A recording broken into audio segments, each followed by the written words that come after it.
In our Jainism, we start with a mantra. We say Namokar mantra. And I just go there.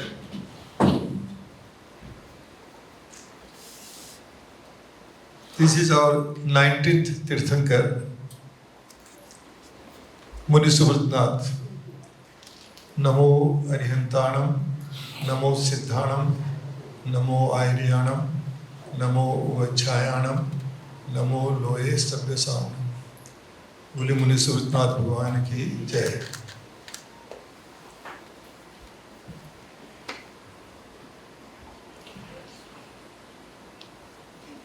Here is our Muni.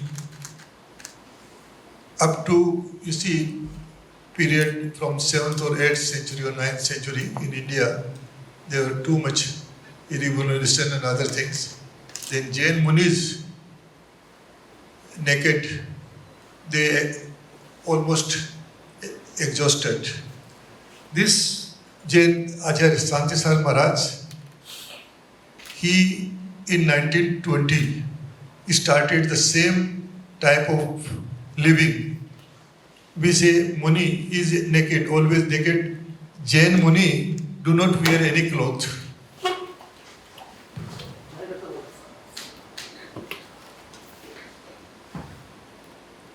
They do not wear any cloth. And the early word used for them was Nigantha. Nigantha means no cloth, nothing. They were always naked. So the organization I represent is All India Digambar Jain Heritage Preservation Organization, and I am the president there.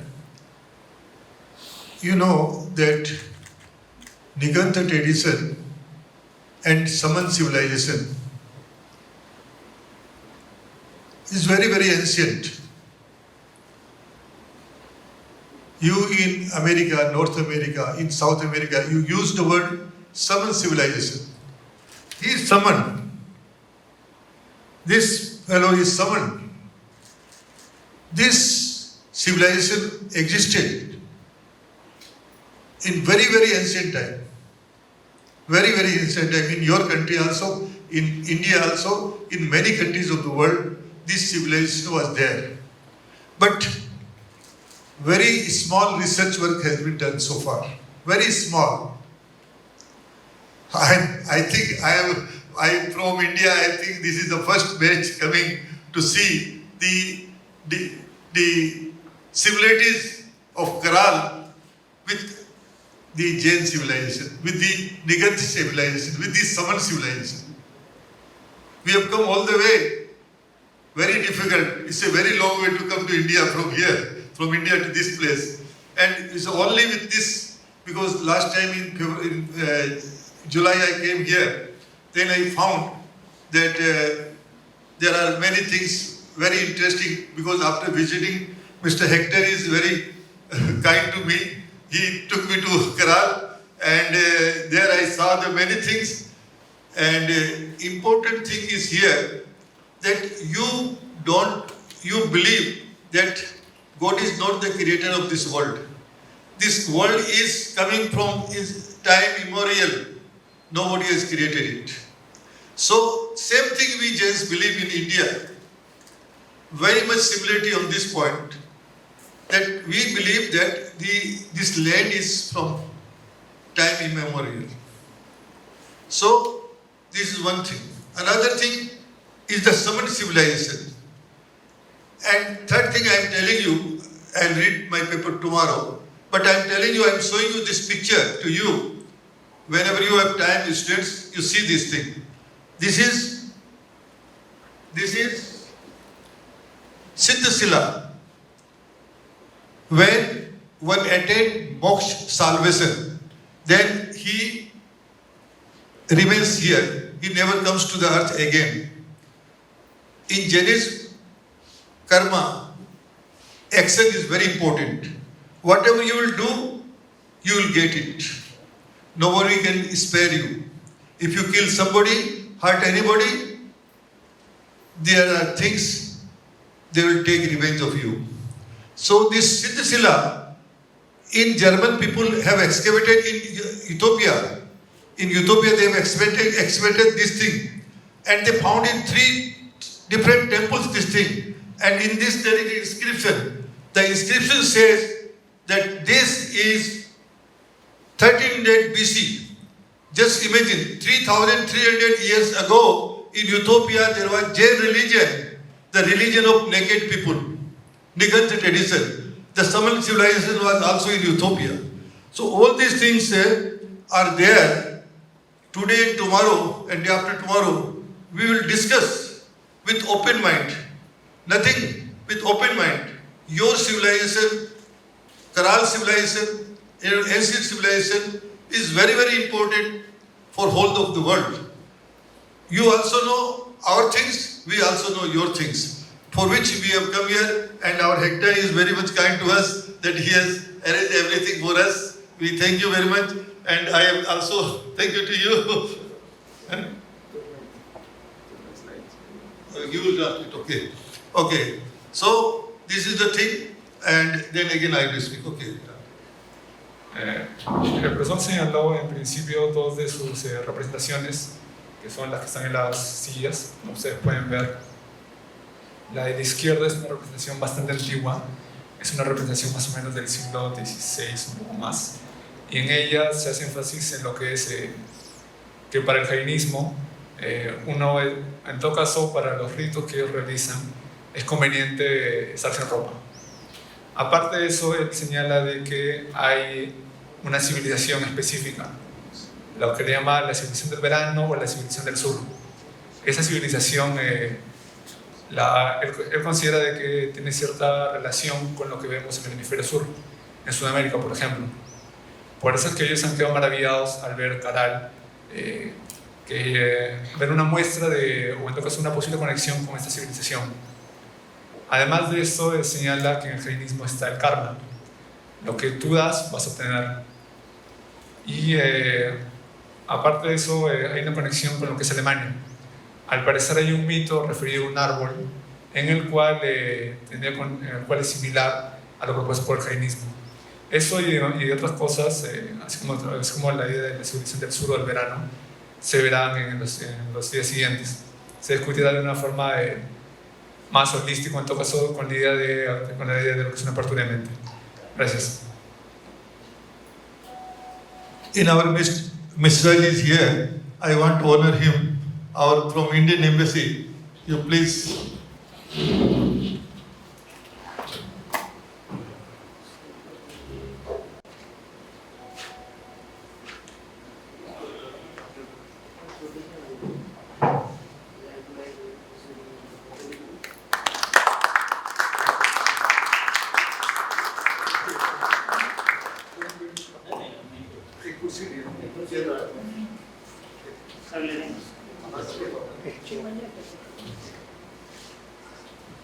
So, Indian Embassy has given great help to us for planning to come here. So, I thank you, Mr. Raji, many, many times. Last time I also came, I met him.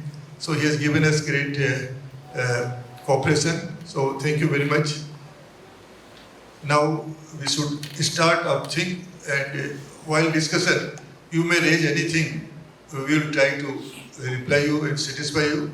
And our main motto of coming here and having this seminar is to find the antiquities of your civilization with Indian civilization. That is our main motto. So I hope for the students I am telling you, you will be love to know the things here. So try to be here as much as possible for you. Thank you very much.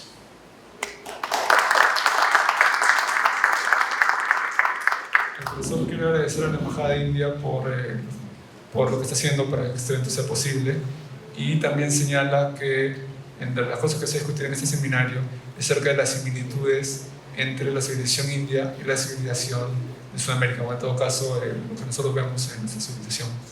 Él está complacido de que estén acá Y en todo caso, que sería conveniente o sería de provecho que la mayor cantidad de ustedes estén acá el mayor tiempo posible. Gracias.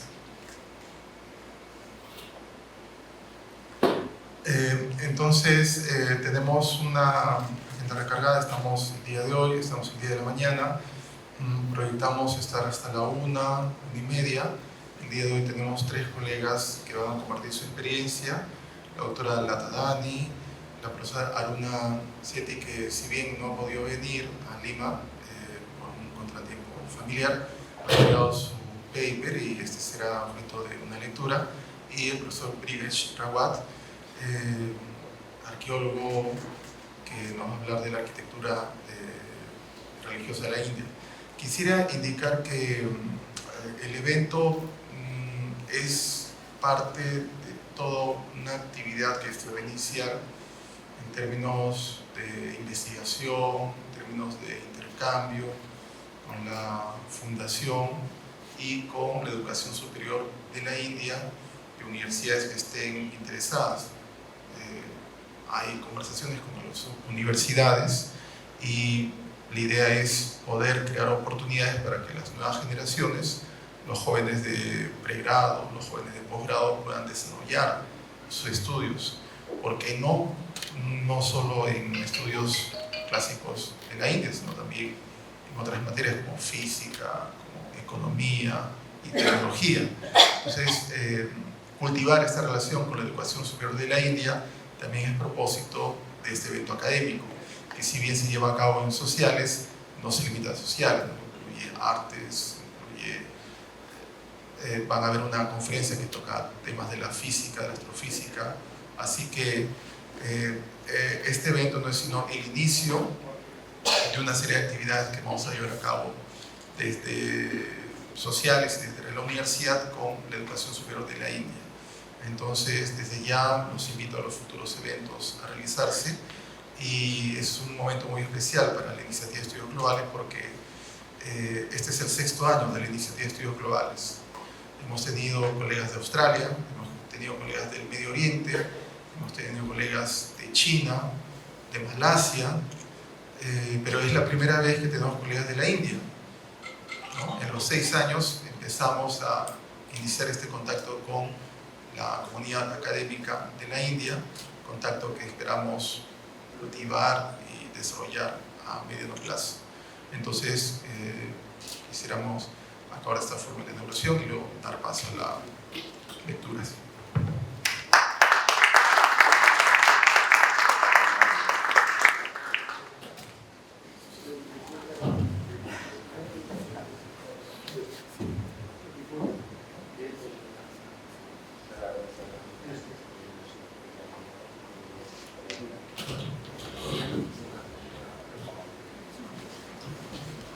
Bien, entonces pasando propiamente a las conferencias, quisiera destacar la presencia de la doctora Latadani.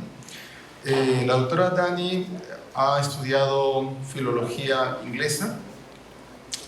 A partir de este estudio la ha llevado a desarrollar un acercamiento cultural de su civilización y desarrolla esta actividad en el Centro Internacional de Estudio Cultural.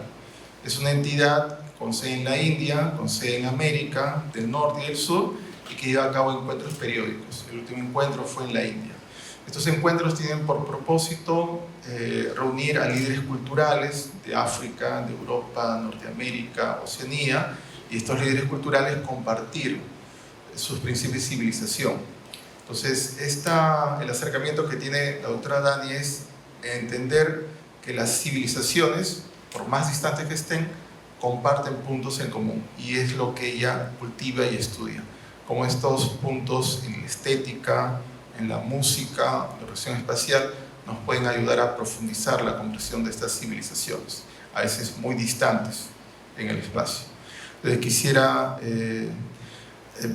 va a hablarnos de estas relaciones entre civilizaciones, la doctora Dani, el día de hoy, y quisiera recibirlo con un fuerte aplauso.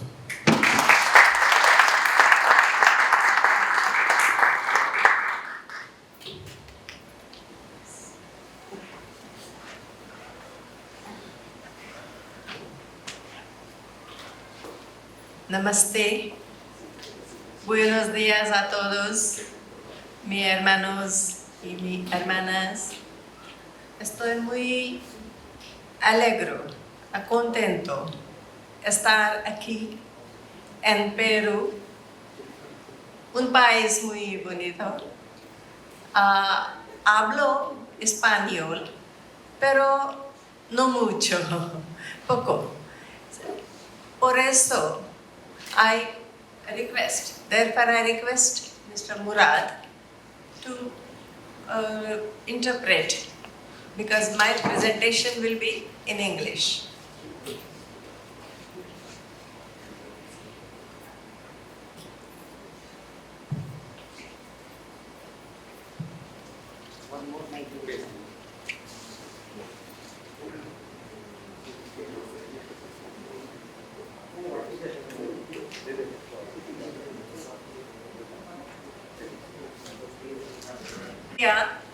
En India, empezamos alguna nuevo como un prayer. So I will say my prayer, and then my friends will say this prayer, which is a Jain prayer. I am from. So, should I continue? Yes. If everybody understands, then it's fine. So, the India and trabajo para una organización nombre Internacional Centro de Estudios Culturas. That is the organization I have been working for, and I am still working for and will continue to do so. Jainism is a part of India, integral part of India, an integral part of Indian culture, and our job is to see what the Jain culture is in perspective of the world, in world perspective, because in the research we begin with the bigger things and come down to the smaller conclusions. That is inductive.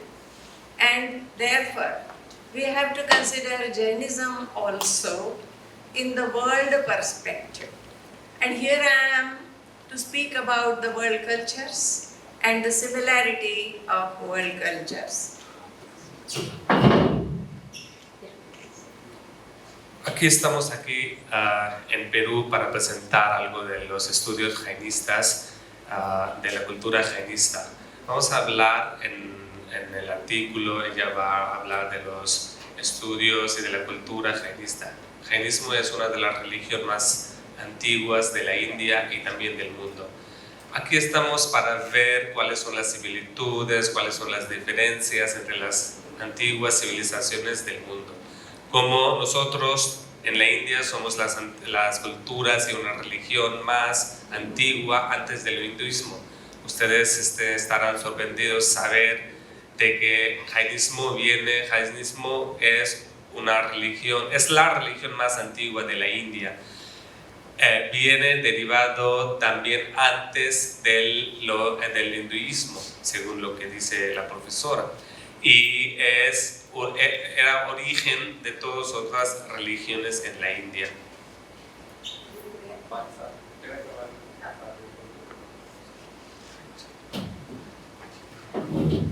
I begin with a prayer, as I said earlier. Sarve pisukhinas santu, sarve santu niramayah, sarve bhadrani pashyantu, ma kaschit dukkhabhat bhavet. Now we will sing the Jain prayer. My friends here will sing on my behalf. I know it, but I cannot sing it as well as they do. So please. Namo Hantanam.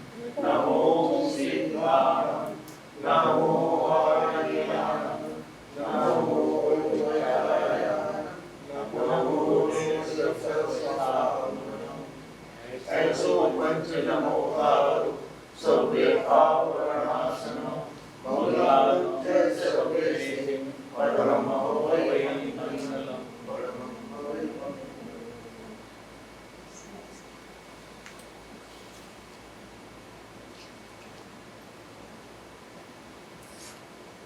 Now, first let us see what is culture. Culture is a term. थोड़ा बोल के फिर आपको बताऊंगा. Translate करेंगे. अच्छा, so मैं मुझे कैसे पता चलेगा? It's English. हाँ. नहीं, इसको स्पेनिश में ट्रांसलेट करना है ना इसलिए.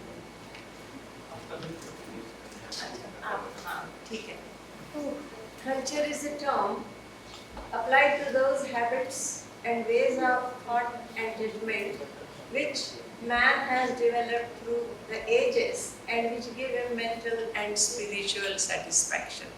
So we are not born with certain rules, we are given rules.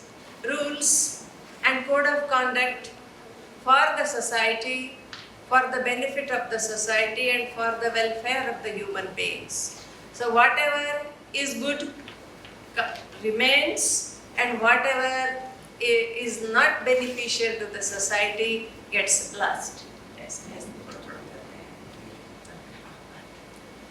¿De qué se trata de la cultura? Cultura es un mixto de todos los hábitos y todas las prácticas que nosotros vemos en una sociedad cierta.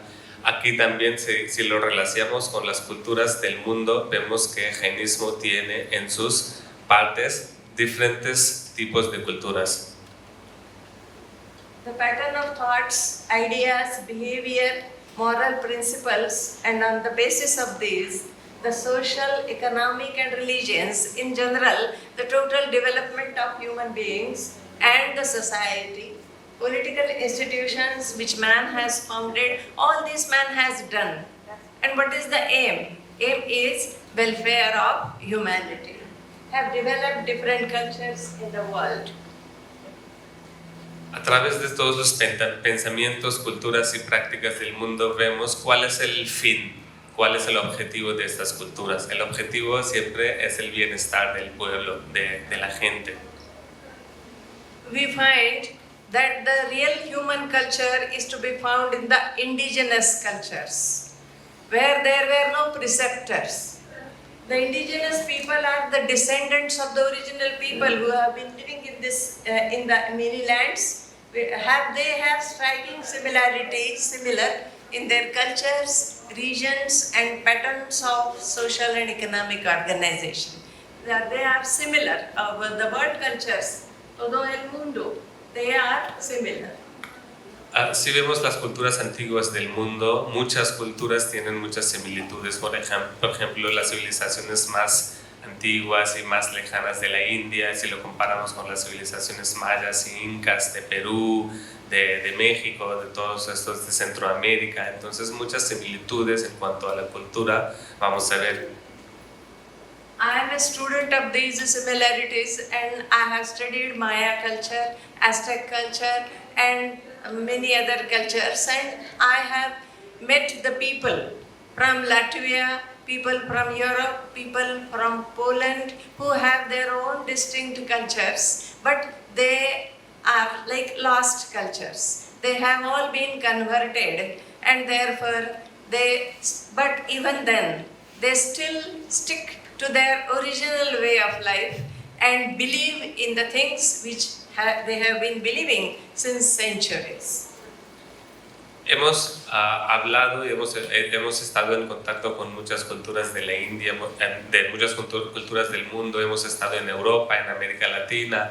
Todos esos países tienen sus propias culturas, como los países de América Latina. Y todos hemos llegado a una conclusión de que todos esos pueblos y países quieren mantener y preservar sus propias culturas originarias e indígenas.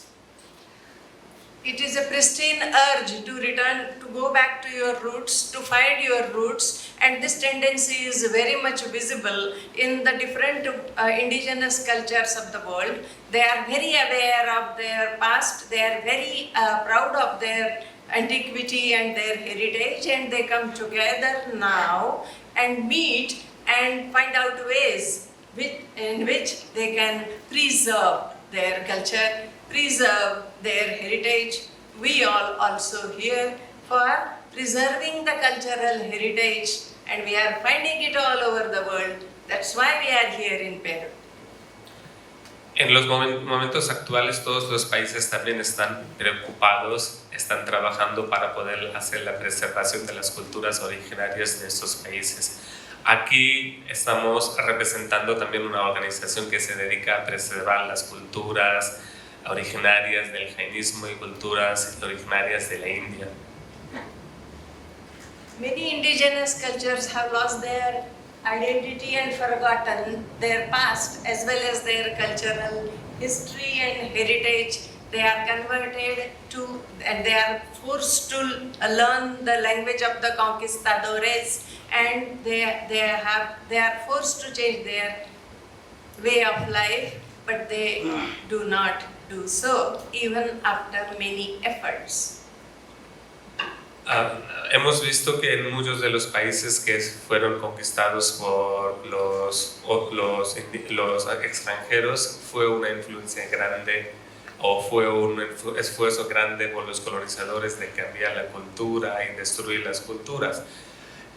Había sido, en muchos casos habían sido destruidos, pero lo importante ahora es que cómo vamos a poder recuperar estas culturas antiguas y originarias. Some cultures like the Druids of Ireland, the Asatrus of Poland, there are so many, and Maoris of New Zealand. I have met all these people and I have talked to them, and we are continuously in touch with them, in connection with them, and I find that they are basically all similar. And I asked some people of the Maoris, when I was in New Zealand, I asked them, what is your religion? They said, there is no religion as such. It's a way of life.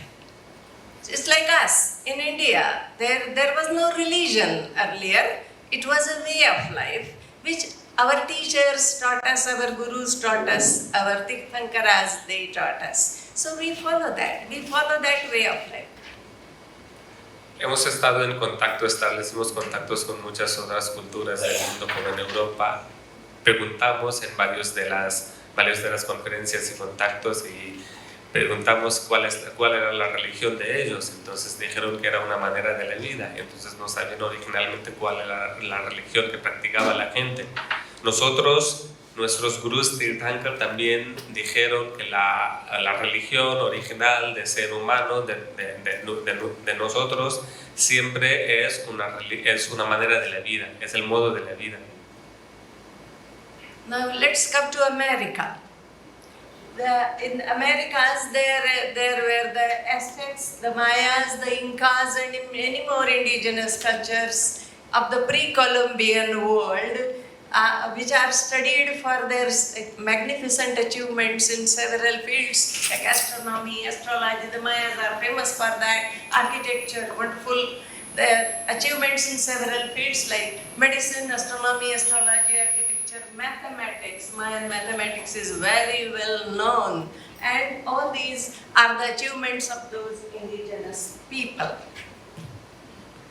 Vemos en el caso específico de América Latina que antes de la llegada de los españoles existían muchas culturas antiguas como los mayas, los incas, los aztecas. ¿Cuáles fueron los puntos culminantes de estas civilizaciones antiguas de América Latina, precolombina? Entonces serían de la astrología, matemática, agricultura, el descubrimiento de muchos tipos de herramientas con los que hacían la agricultura. Entonces, en particular con la América Latina ha podido rendir una de las culturas mejores culturas del mundo, antiguas. Now, how do we study a particular culture? There are certain angles from which we have to study it in order to find out the similarities, also to understand the culture. The study of a particular culture involves the study of different aspects of the life of a people, their basic ideas, concepts, and consequent customs and traditions. Study of a culture is a study of customs, traditions, their language, their literature, their philosophy, their mythology. All these have to be studied in order to understand that particular culture. Hence, we have to study a culture from the following angles: origin, history, social structure, customs and traditions, religious philosophy, mythology, deities and forms of worship, language and literature. These are the main points which we have to study, and I cannot elaborate on each of these points for want of time. Para saber muy bien o para leer, para profundizar las culturas de todas estas civilizaciones antiguas.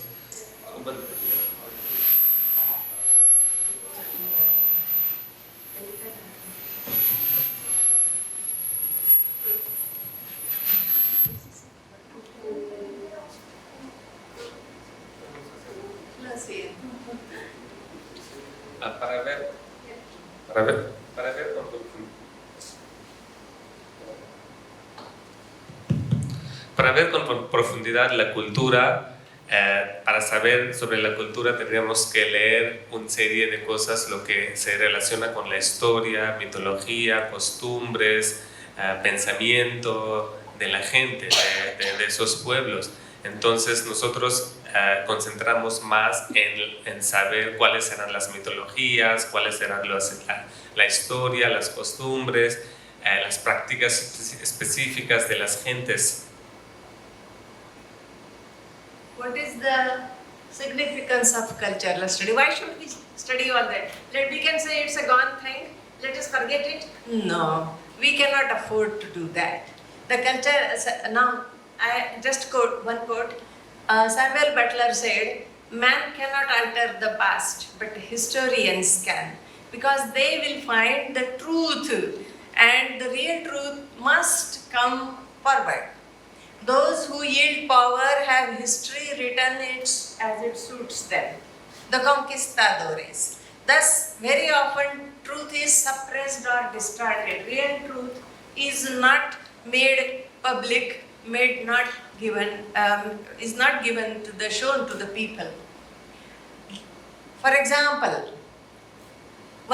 number one is Historia de los Aztecas de Mexico by Bernardino de Sahagún.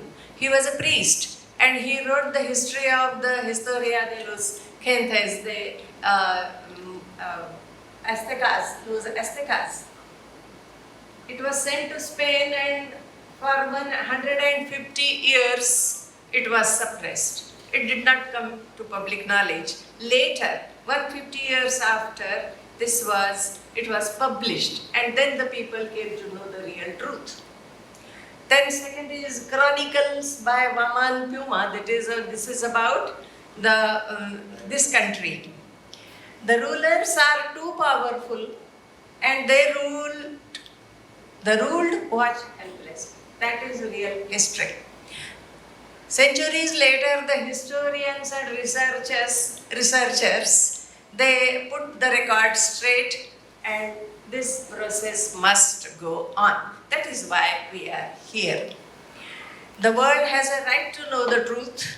This is why cultural study is important, and it is the duty of the scholars to reveal the truth to the people.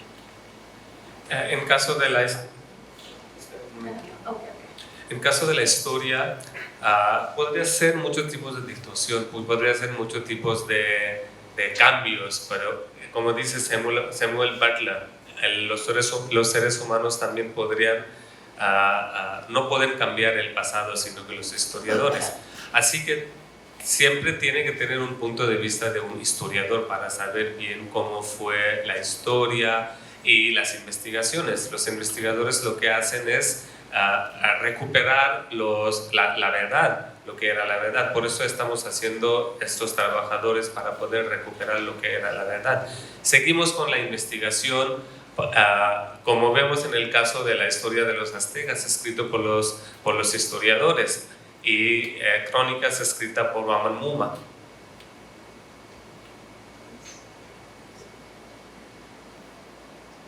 Now I'll show you some slides which are interesting and which will throw light on those indigenous cultures. There are similarities. Though many indigenous cultures grew independently, they remained broadly similar in these things. The conceptualization of nature. They worship nature, they respect nature.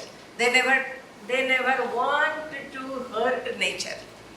Then nature worship the sun, the moon, the fire, etc. They are all worshippers of these original forces. Idolatry, which is again one of in some of the cultures, idolatry is very much important.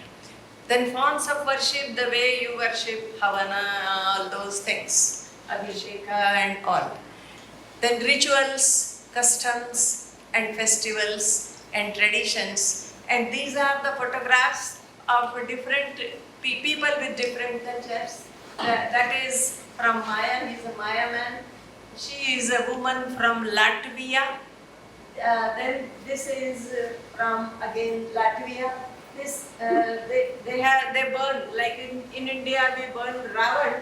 They also shoot an arrow and burn the Ravan. Then the next one is like Holi that we celebrate in India. They burn fire at the time of the summer solstice. And this is also some kind of havan which the indigenous people of, I think it's like Lithuania, they are performing the rituals in front of the people. These are the examples of how those people are. Aunque todas las culturas indígenas, todas las culturas originarias crecieron independientemente, pero muchas similitudes que podríamos ver a través de las imágenes. A través de las imágenes vemos en Latvia, Lituania, una de las imágenes en el que está quemando el fuego, podríamos ver que también se lo hace en la India.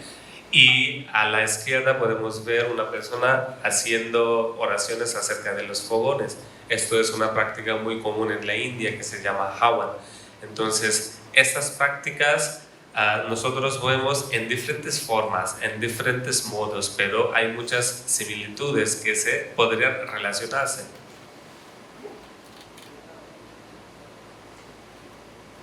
Again, there are similarities. This is an example I am giving from Peru itself. These are called quipus. And only yesterday, the day before, I think in Karal, we saw a photograph of these quipus. What are these quipus? Quipus are not record.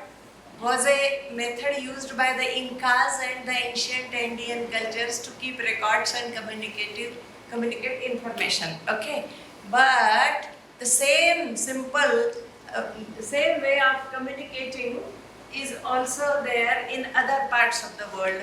I will show you that. Como vemos en la cultura inca, en Perú, en la cultura peruana, que mantuvieron, que inventaron un proceso muy diferente de contar, fue el quipu. Lo vimos también en los monumentos donde fuimos en Caral. Entonces, un ejemplar.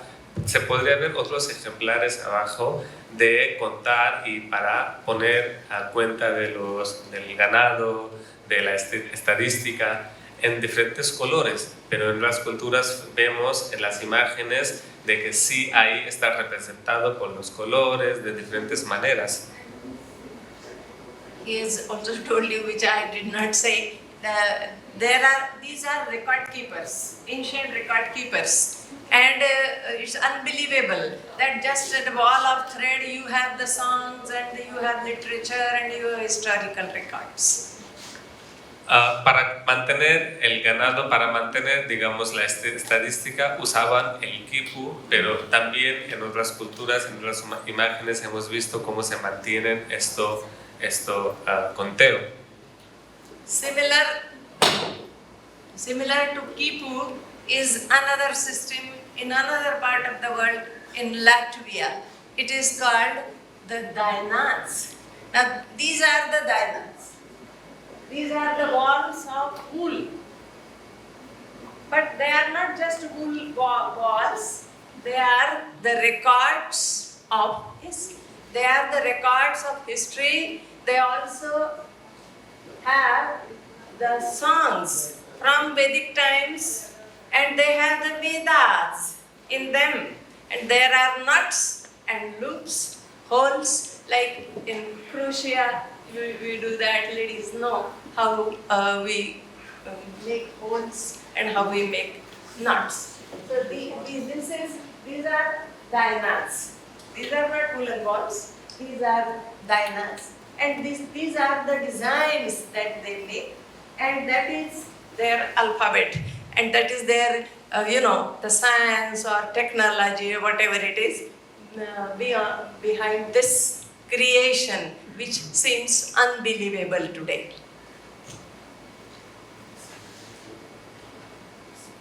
Okay, right, okay. Aquí vemos un ejemplar de cómo contaban en las civilizaciones antiguas, otras civilizaciones, como por ejemplo si lo relacionamos con quipu. Aquí son dianas, son lana y tenían 3 letras con los que hacían conteo. Entonces, otra forma de ver cómo funcionaban el quipu y la similitud con los dianas. Next. Now these are the indigenous people. Now there is one thing called shamanism in most of the cultures.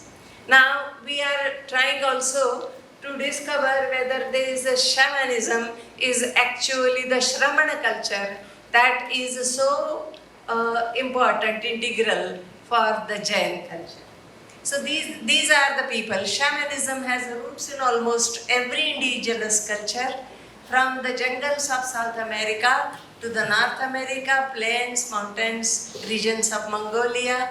It is the practice of connecting to spiritual wisdom and for the purpose of healing one's self and community. Nowadays, most shamans are considered as magic people who can give you some things and you are cured of your illness, and that kind of magical power or black magic is associated in modern times with the word shaman. Actually, shaman is seen as a bridge between the physical pain and the spiritual realms. Many shamans communicate with shamanic spirits to aid a client in healing or to help a lost soul transition safely to the afterlife. Otro ejemplo muy importante podríamos ver en el caso del chamanismo. El chamanismo se practica mucho en los países de la América del Sur, en la cultura incaica. Y aquí vemos que en la India también chamanismo es muy fuerte. Se llama, en hindi se llama Sharman. Sharman es una de las palabras muy influyente en jainismo. A base de eso también podemos averiguar, ver cómo son las similitudes entre jainismo y otras culturas. Another similarity between all those indigenous cultures is the symbols, and these symbols are there. Om is the Hindu or the Vedic symbol. Again, that is the Jain symbol. This is a Shri yantra. Then this is from Latvia. You see the picture, and actually it is a picture of Lakshmi, the goddess of wealth in Indian culture. So all these swastikas. Swastika, sometimes it is like this arm goes like this to the left. In some places it goes what should I say? Line goes to the right. So it became very infamous, this symbol in Germany during the Second World War, but it's a holy symbol. Yes, these are the symbols. Aquí vemos varios símbolos que provienen de culturas, de distintas culturas y de diferentes partes del mundo. Podríamos ver que también aquí existen similitudes de la religión hinduista, jainista, y también luego el tipo símbolo suástica, que es un símbolo muy importante del hinduismo, se hizo muy famoso en Alemania durante el tiempo de Hitler. Entonces, el símbolo de Lakshmi también, Lakshmi, que es una diosa de la riqueza y bienestar de la India.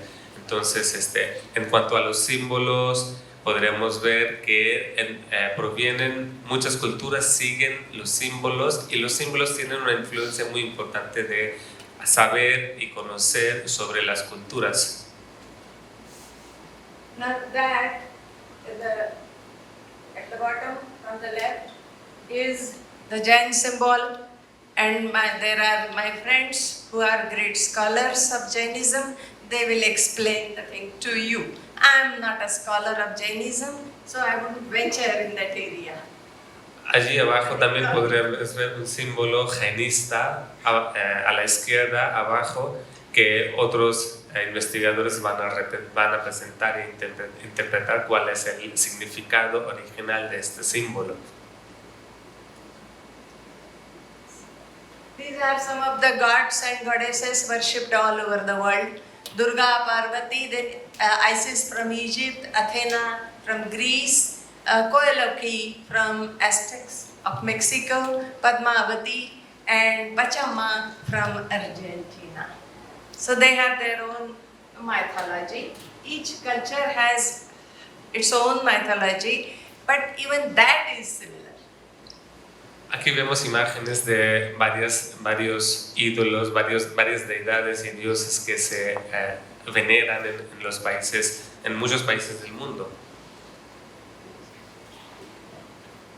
Again, the third eye. This is also an important part of indigenous cultures. The third eye of Lord Shiva. If he opens the third eye, then there is total annihilation, total destruction. Then this is also called the third eye because there is a point here, they say, my friends will explain to you, even I don't understand much. Then, of course, there is a picture of Mahavira, and this is the third eye. The eye symbolism in world cultures. This forehead dot called Urna or Trinetra signifies the third eye. By closing our two eyes and opening our third eye, we see our higher self or spiritual soul. So this is a very spiritually important thing.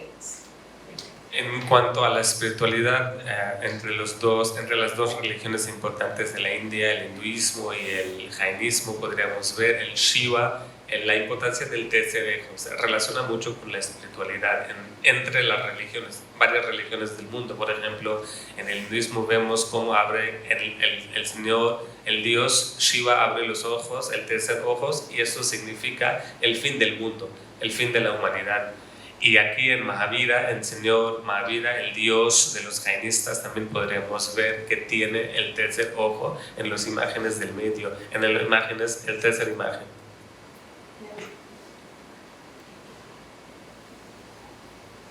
The India is the largest indigenous culture with the largest number of population, which has survived centuries of alien rule. First Islam, followed by the British rule.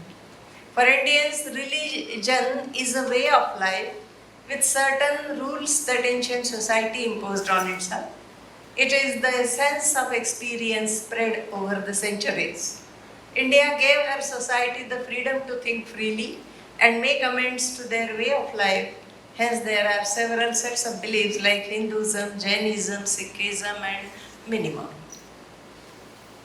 La historia de India ha pasado con diferentes colonizadores, diferentes culturas extranjeras, India, que es una cultura y es una religión milenaria, en donde también en los siglos XII-XIII vinieron los musulmanes de Asia Central y luego los ingleses. India fue colonizado por los ingleses principalmente, pero todavía la religión ha sido una manera un modo de la vida después de todos estos ataques extranjeros, y hoy tratamos de rescatar todas estas culturas y preservar los antiguos monumentos y los antiguos pensamientos. Since we are having a conference on Jainism, it is good to just introduce Jainism as I understand it, or I know little, I confess. I know little of Jainism, and that I can show you now. Jains is a word derived from the Sanskrit word Jina. That is a victor. Victory not over any land, victory over yourself. The path, referring to the path of victory in crossing over life's stream of rebirths. So most Indian religions, they believe in rebirth, reincarnation of the soul. So if you want to get born and die again many times, it is not a very good experience. It will not be a very good thing. So to cross that stream of life and death, one has to destroy one's karma. Your actions, which are bad actions, bad karma, kukarma. So let us kill it and then cross this river and get salvation. En cuanto vamos a hablar un poquito específico sobre el jainismo. El jainismo es una religión antigua de la India en donde en lo que se cree que la vida es el resultado de todas las acciones que nosotros hemos hecho en el pasado, las acciones malas y las acciones buenas. Dependiendo de la karma es la salvación de un espíritu. Un espíritu quiere decir que cuando una persona hace cosas malas, entonces va a tener un renacimiento. Entonces siempre hay un renacimiento en la religión jainista. Así que en el jainismo hubieron por lo menos 24 grandes maestros, y jainismo quería decir victoria, victoria del espíritu, victoria del alma. Entonces todos estos tirthankas, todos estos maestros se llamaron tirthankas, y los tirthankas eran los verdaderos maestros que pudieron tener victoria sobre sus propias almas y espíritus. The Jains trace their spiritual ideas and history through a succession of 24 Tirthankaras. And teachers known as Tirthankaras. The first Tirthankara actually was Rishabhadev, the Art Preceptor of Jainism. He was the son of King Nabhi of Ayodhya. He was a highly spiritual, and like those rishis, munis and sages of those days, he was highly, knowledgeable person. He knew everything and he taught. He was supposed to be a very great king, a very successful ruler. But then he took us the spiritual way of life. He had 2 wives, 100 sons, according to my knowledge. He had 2 wives and 100 sons, and he gave his sons the principles of life, which later on came to be known as Jainism. Un maestro, dentro de todos los maestros, 24 maestros que mencionamos, un maestro era los maestros se llaman como Tirthankar. Entonces, el primer Tirthankar era Rishabhnath. Rishabhnath era un señor, el hijo de un rey de Ayodhya, un lugar muy sagrado de la India. Entonces llevaba una vida lujosa, pero al pasar unos momentos de su vida, cuando ya era joven, dio cuenta de que era equivocado de vivir una vida lujosa. Entonces cambió el estilo, el modo de la vida, y encontró su salvación en la verdad del mundo. According to one of the Puranas in Sanskrit, Rishabhnath was a great ruler who turned an ascetic later in life, attained the bliss of moksha and was consumed by fire in the woods. The 23rd being Parshvanath in 900 BCE and the 24th being Mahavira around 500 BCE. Entonces, dentro de los 24 Tirthankas y los maestros, hablamos primero de Rishabhnath, y el 23º era el señor Parshvanath, que nació en 900 antes del Cristo. Y el último a la que reveran como una de las figuras más reverendas del jainismo era Mahavira. Jains believe that Jainism is the eternal dharma because it is millions of years old according to the followers of Jaina religion. The Tirthankaras guide every cycle of the Jain cosmology. Religious texts of the Jainas are called agamas. The main religious principles of Jainism are ahimsa, that is non-violence. And again, violence is also of three kinds: violence of the tongue, violence of the heart, and violence of the fist. You don't kill anybody, you don't hate anybody, you don't speak bad words to anybody. That is ahimsa. Anekatvavada, many-sidedness, aparigraha, that is non-attachment, which is very important for them, and asceticism. So very strict way of life, austere way of life. Of all the major Indian religions, Jainism had the strongest austerity driven as ascetic tradition, which is integrated in their life as revealed in their food and fasting, meditation, rituals, worship and festivals. So they are nearer divinity, I would say. Hay varios principios muy importantes de la religión jainista. Uno de ellos son ahimsa. Ahimsa es un término muy importante dentro de la religión jainista, que creer en no violencia. Eso fue uno de los aspectos también seguidos siempre por los políticos de la India después. Otro es anekantoat, lo que quiere decir es que la realidad pueden ser de varios tipos, entonces es una realidad infinitiva. Aparigraha fue lejos de este mundo, lejos de la realidad mundana. Entonces tiene que creer en austeridad de la vida, no estar involucrado en la lujuria de la vida. This is a small introduction, and I don't claim to have much knowledge of Jainology, and I am not a scholar at all. So if I go wrong anywhere, they will correct me in their discourses and I will stand corrected. Devout Jains take 5 vows: ahimsa, that is non-violence; satya, the following of truth only; asteya, that is non-stealing. Los 3 principios muy importantes es de no violencia, es de la verdad, buscar la verdad, y no robar. Next is brahmacharya, and the last is aparigraha. Aparigraha is non-possessiveness, that is, you don't claim anything to be your own, and you don't want any possession of anything in this mortal world. Then brahmacharya is celibacy. Celibacy, yes. Los 2 otros fundamentos que siempre toman los jainistas como guías principales de la vida son brahmacharya. Brahmacharya es celibacia, o no casarse, o estar muy lejos de cualquier tipo de involucración sexual.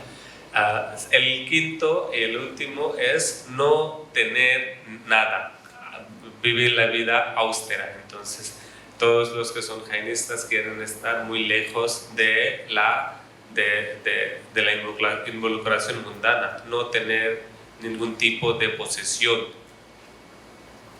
The ascetic life may include nakedness, symbolizing non-possession, and you will see Jain Munis, the sages, the rishis, the most highly intellectual people.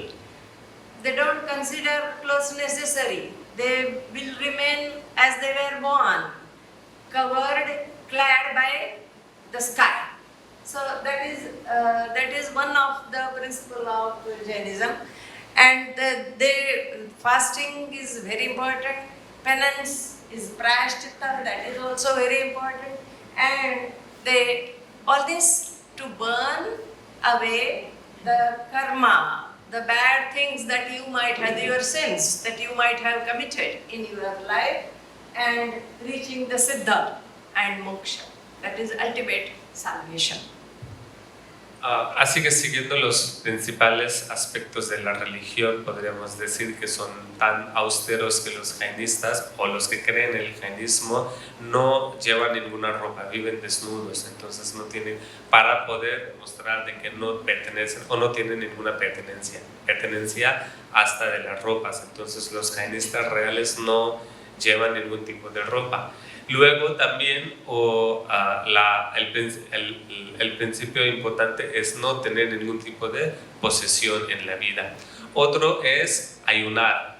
Los jainistas ayunan varios días de la vida para poder arrepentir de todas las acciones malas, para poder llegar a la salvación y para poder arrepentir de todo lo que han hecho mal en su vida.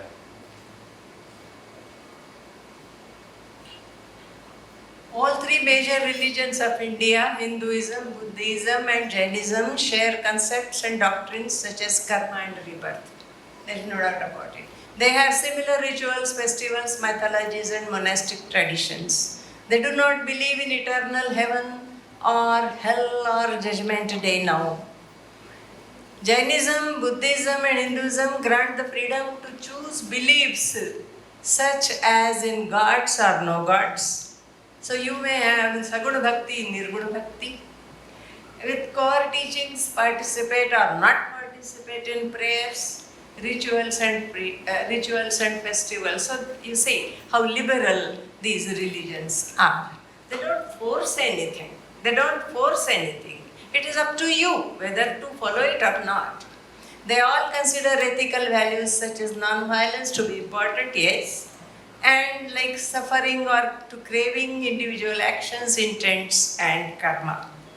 They believe that spirituality is a means to enlightened peace. So how do you get peace? By being spiritual. Bliss and eternal liberation, that is moksha.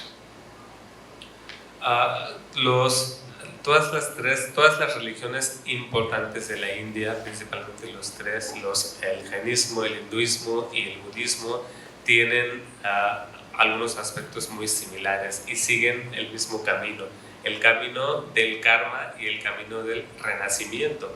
También comparten muchos festivales, las tres religiones, mitologías y tradiciones. Asimismo que el hinduismo, tanto como en el jainismo, los jainistas son muy liberales. Por ejemplo, en el jainismo, según el jainismo, la gente puede estar de acuerdo o no estar de acuerdo sobre un punto de vista. Los jainistas pueden participar en las oraciones o no participar, pero todavía haciéndolo o no haciéndolo podrían ser los jainistas.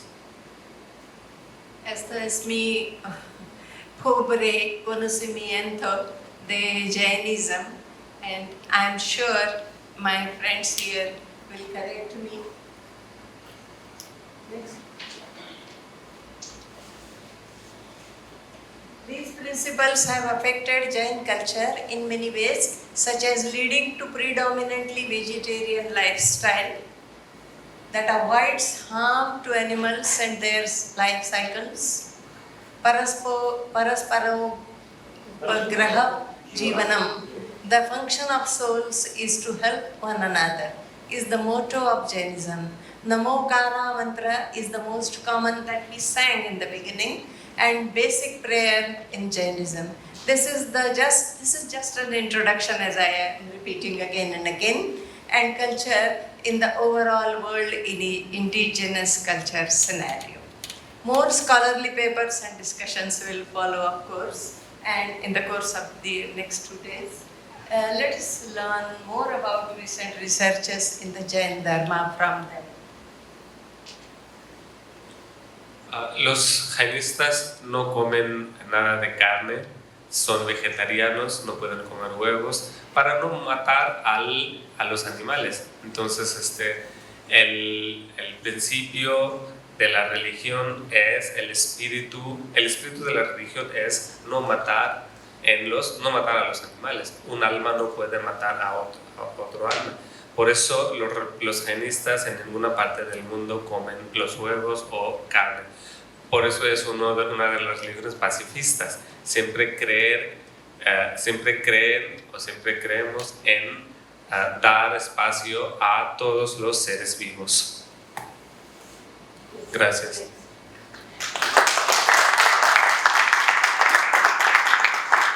Since I have been working in the field of indigenous cultures, I have presented my view, and it is just a little introduction of Jainism. More papers will follow. Thank you very much for patiently listening to me. Namaste.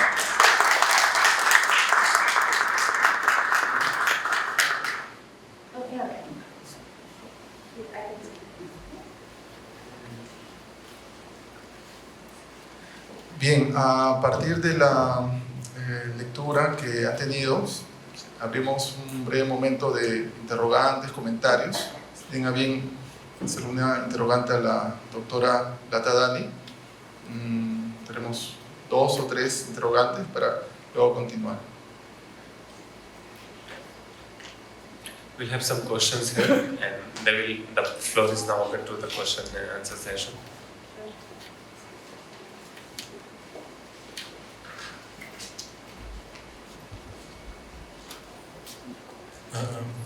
Hello, my name is Guillermo Castañeda, and I have to say it was a very interesting lecture, what you mentioned.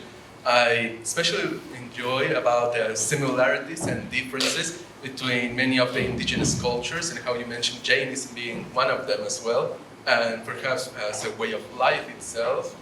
And I wanted to mostly ask, when you mentioned something about the idea of the third eye, and you mentioned that it was something that was similar both in Jainism and I think also the different religions in India. And as you mentioned that you also have been seeing the indigenous cultures both in Peru and the old world, if you found any references to the idea of the third eye in any of them as well. This is a concept, I don't know, it may be a reality, but there is supposed to be a third point here on your forehead. There is supposed to be an invisible eye, and people also, Dr. Jain will explain, it is also considered to be the neutron or electron or something like that, and it has tremendous, if the atom is divided, then it produces tremendous energy. That is my basic knowledge of atomic science. And it produces tremendous energy and can destroy the world if this eye opens. And Lord Shiva, in Hinduism or in Indian religion, Indian way of life rather, there are 3 gods. One is destroyer, one is creator, preserver and destroyer. Creator is Brahma, preserver is Vishnu and destroyer is Shiva. The duty of destroying things so that you can create new ones is Lord Shiva's duty. So Lord Shiva is supposed to have this third point, and when you reach beyond evil behavior, then the third eye might open. So this concept is there, and I have shown the pictures from different parts.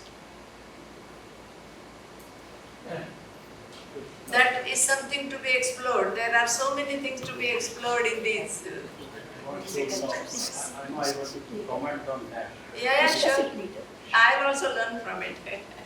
You being a scientist, you have every right to.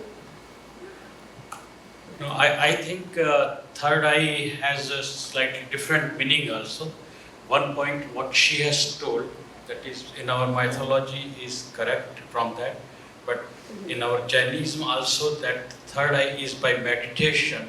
It is not directly visible over here, but it has indirect vision, and that says that once you do that meditation, then your third eye, that is, gives another kind of interior depth of knowledge through which you can learn or you can understand or you can see also in real time the whole universe. Okay, so that is some kind of a third eye. If you see now, even by more depth of science, then it is dimensions basically. When we say one eye or two eyes, it's 2 dimension, 3 dimension, but when we have the 3 eyes, then the science says you can see the 12 dimension, and that is what by the meditation it comes. So in Jainism there are various kinds of steps of knowledges are there. The last is Keval Jnana, that is absolute knowledge, and at that time you have that third eye. That is what we see. And it is told also, in one of her slides, it was told about Anekantavada, the multi-sidedness of the every aspect of life. So does that mean that because it was mentioned that supposedly when Shiva opened its third eye, it destroyed the universe or the world. That means that opening the eye itself doesn't mean destroying it physically, but destroying it perhaps spiritually in itself, because you're open to a whole new way of seeing everything. Thus, your former perception is destroyed, and you're seeing an entire new universe in itself. Well, she says that the third eye, when Shiva opens, then it is for destruction or something. हाँ, वो तो बोल चुकी है, कह चुकी है, बोल चुकी है, वो कह चुकी है. Right. That is what, but the belief, it is from mythology, right? In the mythology, and what, but it doesn't mean that it may be destruction, but it might happen also. The another aspect which we can think is that when he opens the third eye, then to really know the nature of the incidents for which he has opened the eye at that time, for the event. And so, what was the reality in all directions? That is the dimensions. Not only in one way or the second way or third way, but what is the reality. So, I mean, it is between some kind of a knowledge versus destruction or something, but I think when the third eye is required for the depth of knowledge. Yes. If I can say it in this way, let us imagine when you say Shiva destroying the universe or the world, it doesn't exactly mean the destruction of something which is existing. It's not like that. Let us say we have a house. It has a life, right? It slowly becomes dilapidated, broken, withered out. And after that, what you do? 50 years, 60 years, 100 years. It needs to be destroyed so that you can have a new, beautiful house, right? My clothing, let us say 5 years, 10 years, and it becomes spoiled. What you do? Throw it out, destroy, and then bring a new one. Okay? So, universe, the existing society, existing universe, when negative things grow more and more and more slowly after over the years of centuries or something like that. So, you have to recreate the world with positive things, with good things. So, when it's a destruction of universe, it destroys the negative universe, which the society or the world or the universe which has become slowly unusable or bad or negative. To destruction that so that a new creative world can be created. That's the reason when any good thing to create, people say that you can destroy something only when it is there. But the reverse philosophy says that you can create something only after something is destroyed. If there is a house, you cannot build a house there until this is destroyed. Right? If there is a bridge, you want a better bridge, new bridge, what will you do? You have to break the bridge. Right? So when it's a destruction to create a new, better world. That's the meaning of that. Thank you.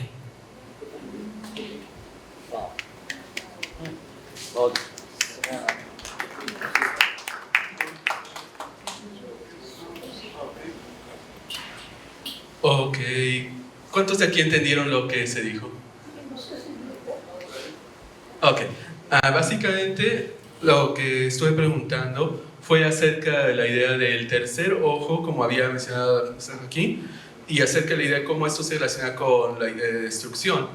Lo que los profesores aquí me han explicado es que en general, lo que se está pensando no es de que en sí, de que el tercer ojo vaya a destruir físicamente, sino de que lo que te provee, al abrir el tercer ojo a través de meditación, lo que provee es una especie de una nueva percepción del mundo alrededor de ti, donde anteriormente veías como dos versiones o anteriormente verías como tres versiones, ahora verías en diferentes versiones en sí, tal vez incluso viendo la verdad de todas las cosas en vez de solamente lo que sería una única percepción humana, expandiendo la percepción a diferentes niveles, a diferentes dimensiones incluso.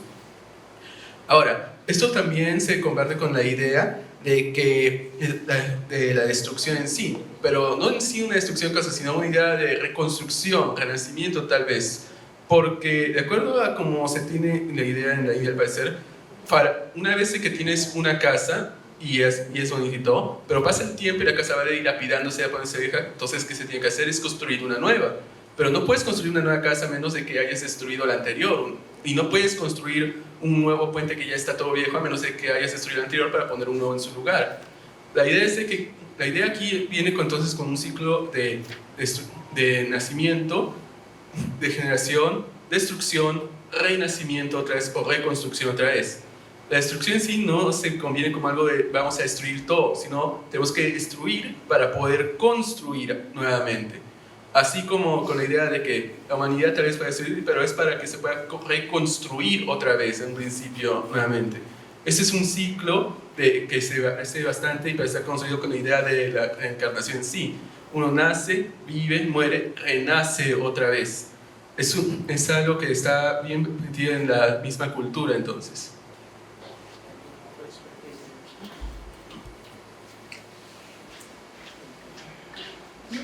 Say some words.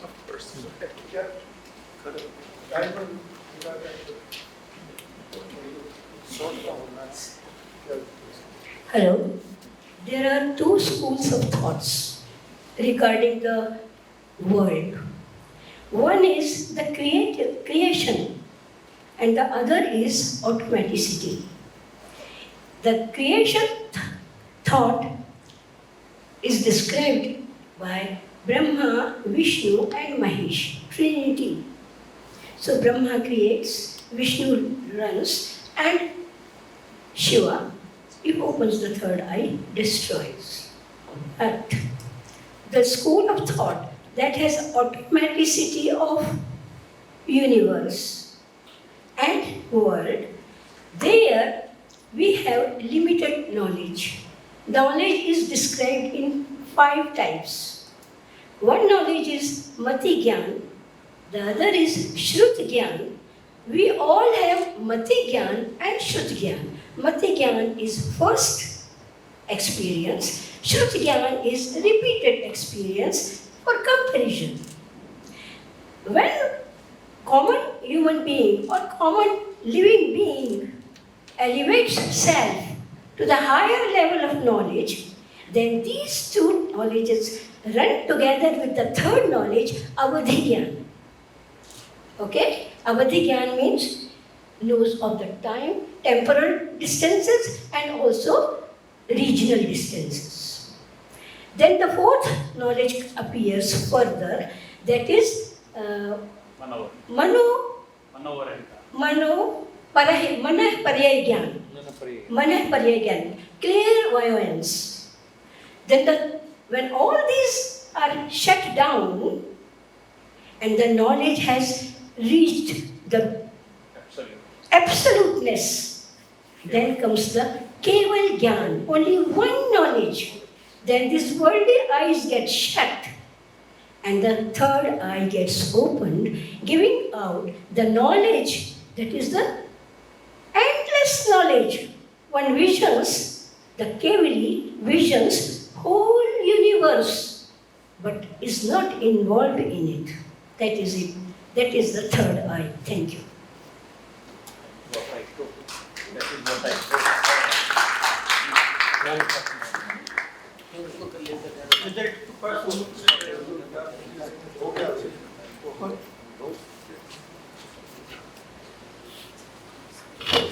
Como aquí ha mencionado, hay dos diferentes gentes. Entonces, la primera es creación y la segunda es de... Disculpen, no, ¿cómo se pronuncia el segundo? I'm sorry, how does the second thought? Okay.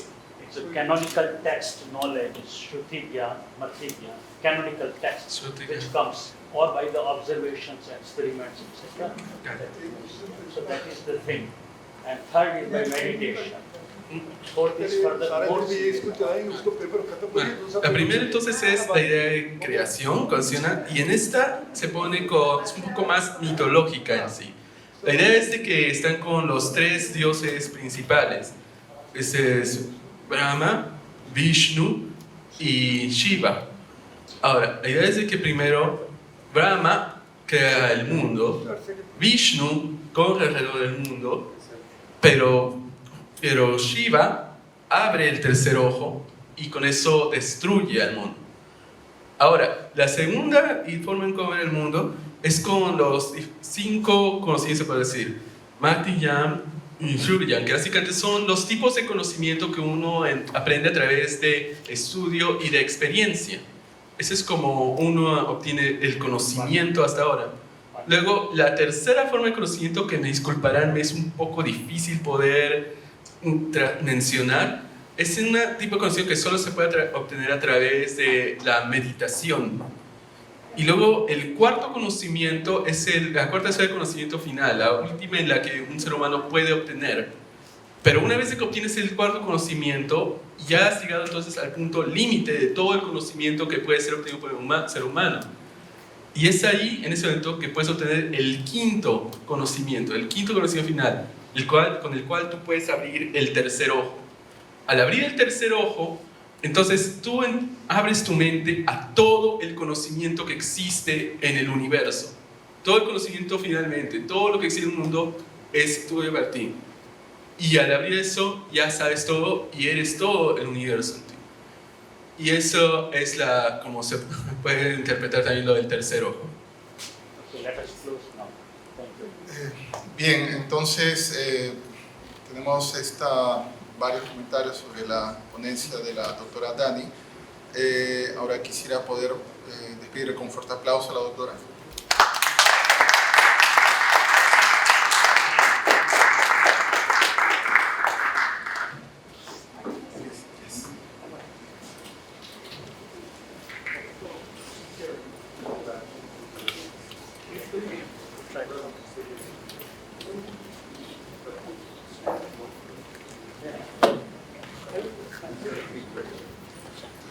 A continuación, quisiera invitar al doctor Kumar Jain, que nos va a hacer la presentación de la lectura de la doctora Aruna Jain, que nos desarrolló un tema sobre la relación entre la cultura americana y la cultura de la civilización jainista. Quisiera recibir un fuerte aplauso, doctor.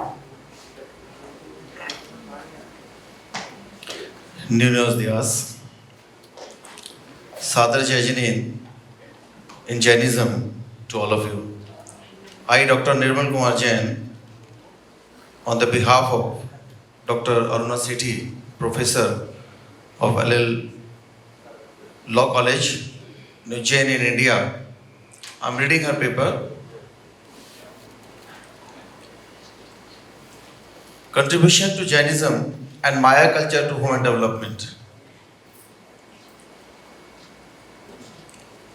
The Jain religion and philosophy is very ancient one. As it is said, Jainism is traditionally known as Jain Dharma, and Jain religion is to show a way for unending, unhindered, and perpetual happenings through a healthy life tradition. Every religion has two aspects: the thoughts and the implementation. The basis of the thought of Jainism is Syadvad, and that of implementations of non-violence, that is called Ahimsa in Jainism. The teaching of path to spiritual purity and enlightenment is made through discipline, non-violence. Jainism had placed a pivotal role in the growth of human values and ethics in different ways. Jain religion has prescribed 5 great sutras of God, Mahabharatas, that is called Ahimsa, Aparigraha, Anekanta, Syadvad, and Atmanushana. It is true that the origin of religion is for the spiritual upliftment of individual, but an individual can't be segregated from society.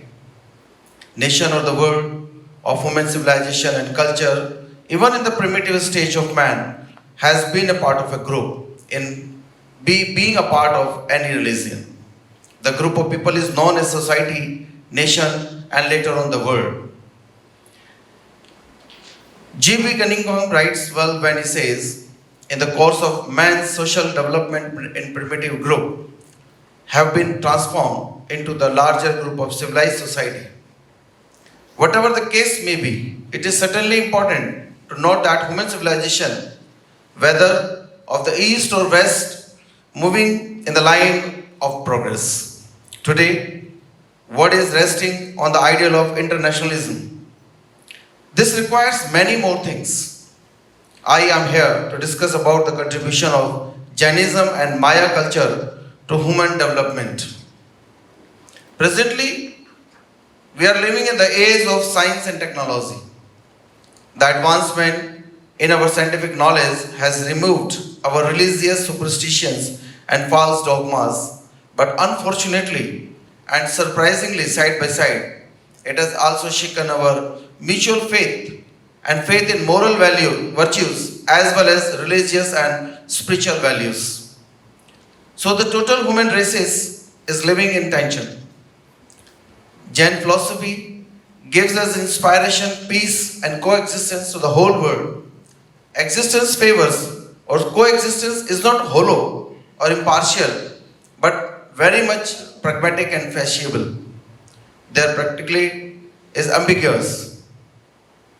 Jain religion is a complete life philosophy that provides the word nivarti, that is lifestyle, principles of Panchil, which is adopted by world basically. Jain Panch Mahabharatas as follows: Ahimsa, do not hurt anyone; Aparigraha, non-attainment or non-possession; Atmanushasan, that is self-discipline; Anekant, many-sidedness; and Syadvad, that is truthfulness. When we talk about all these, like Ahimsa, Lord Mahavira has laid too much importance on Ahimsa. According to him, all creatures, that is animals, plants, etc., possess life. One should not do any harm to them. Tranquility is a personal or inner experience of peace. The principle of Ahimsa is fundamental tenet of Jainism. It believes that one should abandon all violent activity. One must not kill anyone, either living being or non-living being, and non-violence is one of the highest religious duty. Non-violence is to be adopted not only in action, but also in speech and thought. Even if we are thinking, it is nothing but we are doing non-violence. Non-struggle, but cooperation is the law of life. The concept of non-violence and regards for life is accepted by almost all the religions in the world. Aparigraha, Mahavira knew that the root cause of all life associated with socio-economic inequalities of disproportionate position of wealth by few individuals. Thus, he gave religious cum social overtones of non-possession, limited our dairies, serves the cause of balance also. Besides, this excessive greed of dangerous thereof, non-attachment is required in the world. Attachment is the destroyer of all good qualities. According to Jain, It is the only and the self-imposed limitation to possession and simple living. We can restore peace and prosperity on the earth. According to Jain philosopher, by nature living beings are made for other. Atmanushashan, self-rule or self-discipline. Self-rule is psychologically byproduct or spiritual of self-service. It depends on self-control, control of one's own affairs. Atmanushashan, great tapasya. Anikant, in Jainism, the concept of Anekantvada has had a profound impact on society. Anekantvada means many-sidedness, or more precisely, non-one-sidedness. It resembles a doctrine of liberal pluralism. The fundamental principles of Anikant is to tolerate others' views or beliefs because an object has an infinite number of characteristics. So, one must consider all the aspects, always multiple. One can't grasp all of them from one point of view. Things from another. It is not someone, his uncle's relation to this nephew, father relation to his son. Syadva, it is this view, talks about always speaking the truth. Neither lie nor speak what is not true, and don't encourage others or approves. Anyone who speaks untruth, Syadvad is based on think before you speak. According to Jain philosopher, by nature, living beings are made for others. The principles have affected world culture in many ways. The function of souls is to help one another, is the motto of Jainism. Today, global peace has become unachievable. Ethical values are being rare. The human has become confused, and with its purpose, that sound right to say that Jain Dharma Darshana promotes new dimensions of development towards peace. So, eternal is relevant, and if they are brought into practice, then not only it will give new meanings to same life, but also gives the world very good message of non-violence and brotherhood. The world needs to be taught again, world peace and prosperity that will be established, and only then the live and let live will be meaningful and never worthwhile, and by this Shankarnath will accept the ideas of culture in the world. This is the only formula for permanent peace and cornerstone of Jain philosophy. Peace is an ethical issue that shows concerns for humanity, for entire human civilization, and only possible way to develop through Jain dharmas and darshanas, sutras, Upanishad. Whereas Maya civilization create an impact on modern society, incredible culture. As we know, previous civilization born in Central South America cost reason 2800 BC, 4 to 5 hours of Lima in Super Valley. Mayan advance for which they are well known. Nothing was ever born and nothing ever died. This belief inspired their views of gods and cosmos. The Maya culture believes deeply in the cyclical nature of life. Ancient Mayas were known to have invented astonishing scientific achievements in various areas such as astronomy, agriculture, engineering, and communications. Maya's religious culture involved with the worship of nature gods, rituals of human sacrifices are one of the factors in the development of society.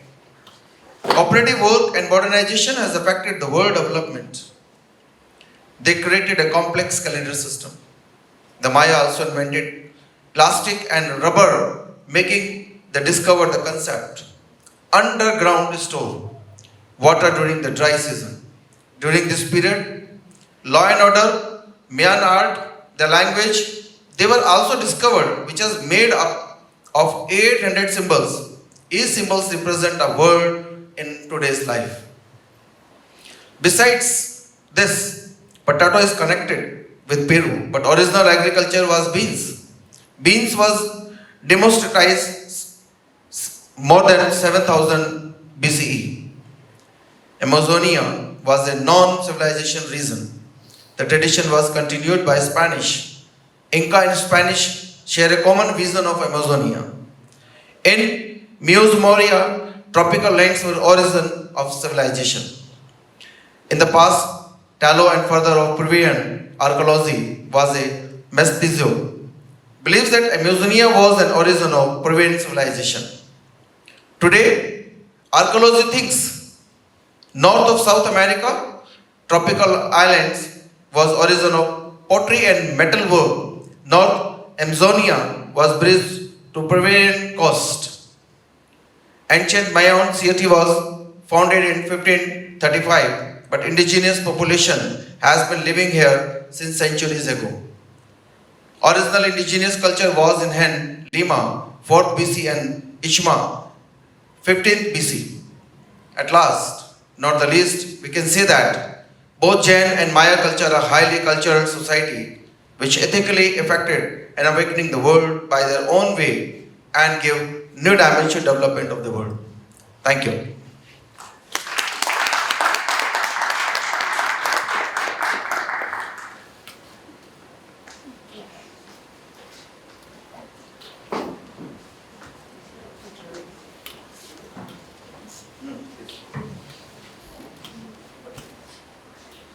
Bueno, voy a traducir lo que él acaba de decir, solo que hay un pequeño desfase. Contribución del jainismo y la cultura maya al desarrollo humano. La religión jainista y su filosofía es una filosofía muy antigua. El jainismo es tradicionalmente conocido como Jain Dharma. La religión de Jain es mostrada como una forma de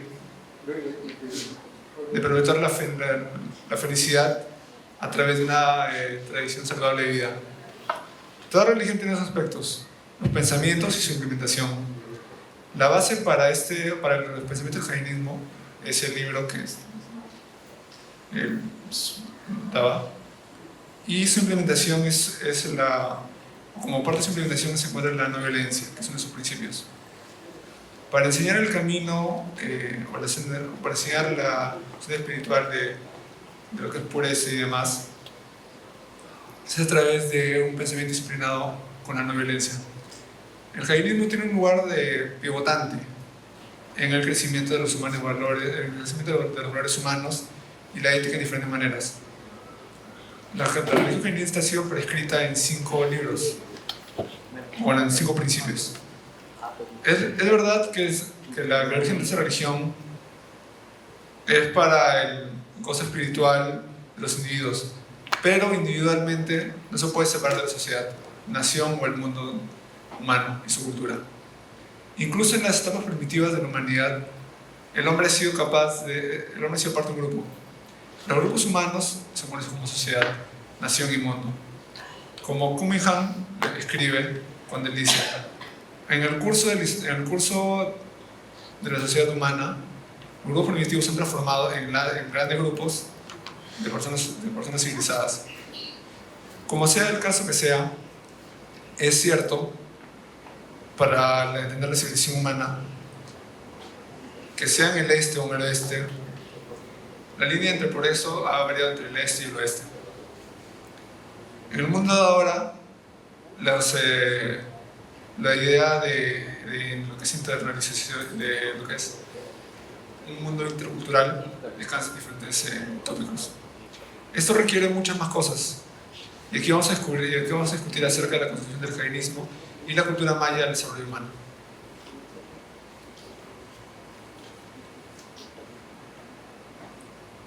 Actualmente vivimos en la época de la tecnología y la ciencia. Estamos en nuestra época, el conocimiento científico ha avanzado bastante y eso ha permitido que se remuevan las ideas de religión y supersticiones, así como las falsas dogmas.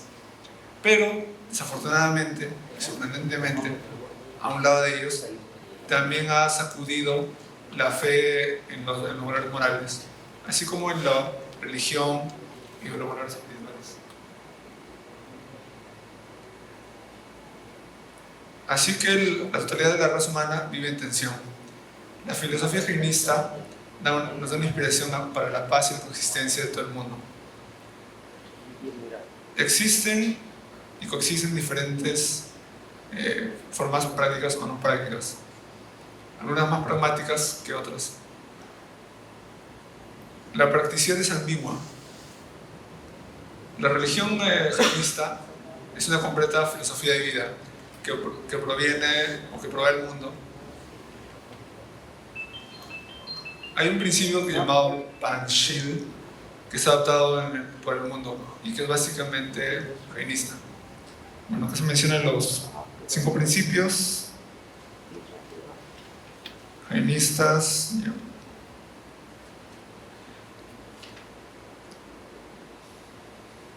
En el mundo global de ahora, la paz parece algo imposible de conseguir. Los valores éticos son raros y los humanos nos hemos confundido con ese propuesto. Eso suena correcto en el sentido, o bueno, en todo caso la religión jainista propone una forma correcta para promover nuevas dimensiones para el desarrollo de la paz. Así es importante y relevante que se pongan en práctica estos para dar un verdadero sentido a la vida. Pero también esto va a dar al mundo un buen mensaje de lo que es la no violencia y la hermandad. El mundo necesita ser enseñado otra vez acerca de la paz y la prosperidad que se pueden establecer.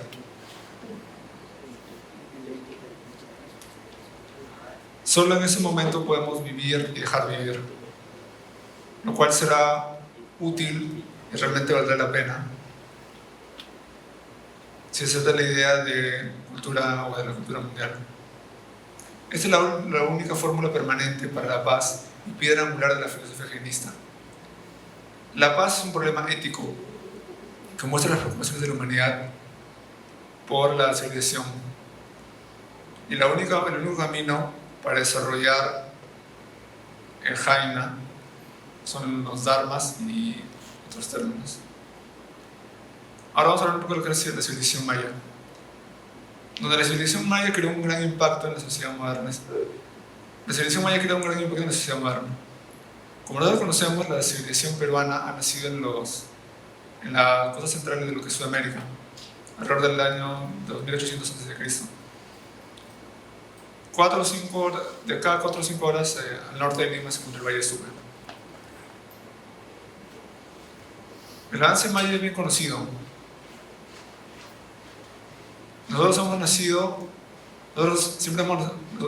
hemos nacido, nunca vamos a morir. Este pensamiento inspira una creencia en los dioses y el cosmos. La cultura maya cree profundamente en un tipo de concepción del tiempo cíclico. Los antiguos mayas eran conocidos por haber inventado grandes desarrollos científicos. Y esto se materializó en varias áreas como lo que es astronomía, agricultura, ingeniería y comunicaciones. Por otro lado, la religión maya y su cultura está muy conectada a lo que es el trabajo de los dioses naturales o de los dioses de la naturaleza. Los rituales acerca del sacrificio humano son uno de los factores para el desarrollo de esta sociedad. Cooperación y el trabajo. La cooperación en el trabajo cooperativo y su moderación ha afectado su desarrollo. Ellos crearon un sistema de calendarios complejos. Además, ellos inventaron también lo que es el caucho, usando lo que es la goma de un árbol. Hicieron el descubrimiento de acuíferos a nivel subterráneo. Ellos los usaron como fuente de agua durante la estación seca. Durante este periodo de ley y orden, el arte maya y su lenguaje también fueron descubiertos. También fueron descubiertos de que durante ese periodo se han hecho más de 800 símbolos. Cada símbolo representa una palabra en la vida de todos nosotros. Ahora, yendo a lo que es Perú, todos sabemos que la papa está conectada, está muy ligada al Perú, pero originalmente la agricultura fue basada en frijoles, y los frijoles fueron domesticados alrededor del año 7000 a.C. La Amazonía es considerada como una región no civilizada. Esta tradición ha sido continuada por los españoles. Los incas y los españoles comparten una visión acerca de la Amazonía como una región no civilizada. En Mesoamérica, por otro lado, las sierras o bosques tropicales fueron el origen de la civilización.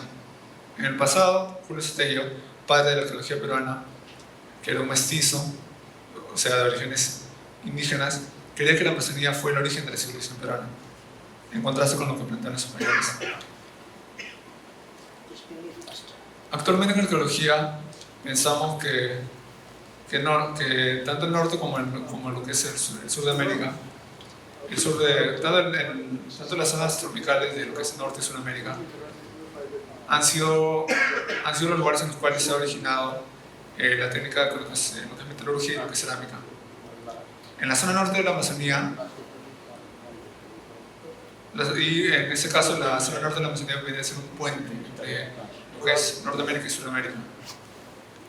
La civilización maya fue fundada en el año 1300. Fue fundada en el año 1535. Bueno, debe referirse a la época en la cual los españoles llegaron. Pero la población indígena ha estado viviendo por mucho más tiempo después de eso. En el caso como muestra de la cultura local, tenemos la cultura Lima en el siglo VI a.C. y la cultura Ichoma en el siglo XV a.C. Al menos, como para finalizar, pero no menos importante, tenemos que decir que tanto el jainismo como la cultura maya son muestras de elevada cultura, lo cual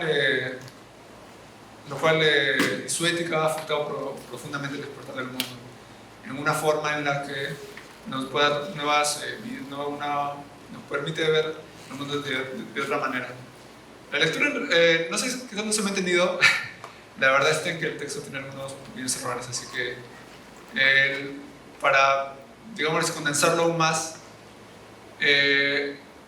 esta presentación se centra o trata o versa sobre lo que es el principio de que el jainismo tiene un aporte al mundo actual, y este aporte es comparable a lo que hicieron los mayas.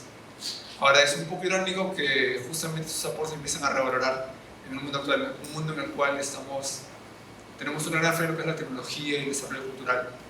Entonces, esta presentación rescata o contrasta también un poco de eso. Vivimos en un lado en el cual hay mucha tecnología, se da un gran privilegio en la gran tecnología, pero aún en un mundo así, la idea de los valores, ética y la moral que comparten pueblos, en este caso culturas semejantes como lo que es lo del jainismo, lo que es la cultura maya, son aún así valiosos para buscar una manera de llegar a una paz en el mundo, que es algo que nosotros vemos como algo muy distante. Pese a todo el avance de la tecnología, nosotros consideramos actualmente la paz como algo muy distante o algo muy esquivo. Pero si usamos algunos conceptos, tanto de los mayas como del jainismo, quizás se puede llegar a una paz duradera en este mundo moderno. Gracias. Thank you.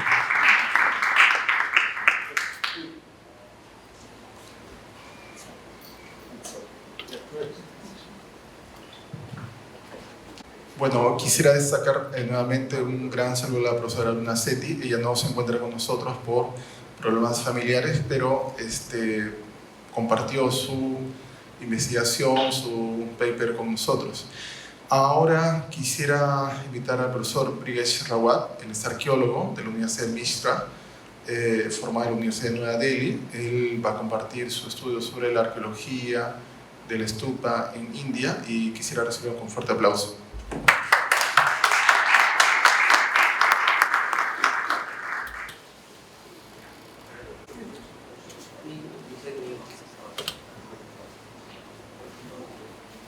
Respected Raj, Babuji and delegates, friends. My name is Brigesh Rawat and my topic is Jainism and archaeological study. Ma'am, next. In ancient India, there were mainly two conceptions I have thought, Yogavadi and Bhogavadi. Materialistic thought and had faith in the utilization of God's materialistic facilities, while Yogavadi believed in the tapa, tapasya, kaivalya, etc. Among Yogavadi thought, there are mainly two religions, Jainism and Buddhism. Brahmanism belongs to materialistic thought. In Brahmanism, the tradition of worship is of two kinds, independent icon worship and temple worship. Buddhism and Jainism have three types of worship: methods and prayer, stupa worship, independent sculptures worship, and temple worship. Ma'am, next. Let's explain. Who is going to translate? Murad, where is Murad? Sir. Please back, ma'am, back. No, back, back. No.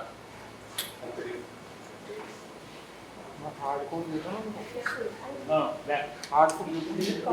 La primera. First one. First. Yes. En la India antigua, primeramente existían dos tipos de concepciones. Uno que se llama meditativa, otro es que se llama materialística. Entonces, materialística tiene una concepción de utilización de como los lujos del mundo. Y meditativa tenía una concepción muy relacionada con el jainismo. También se encuentran los rasgos de este aspecto en otras religiones de la India, las antiguas, como budismo e hinduismo, pero resalta en el jainismo. Los jainistas estaban muy apegados con la relación con el pensamiento de Yogavadi.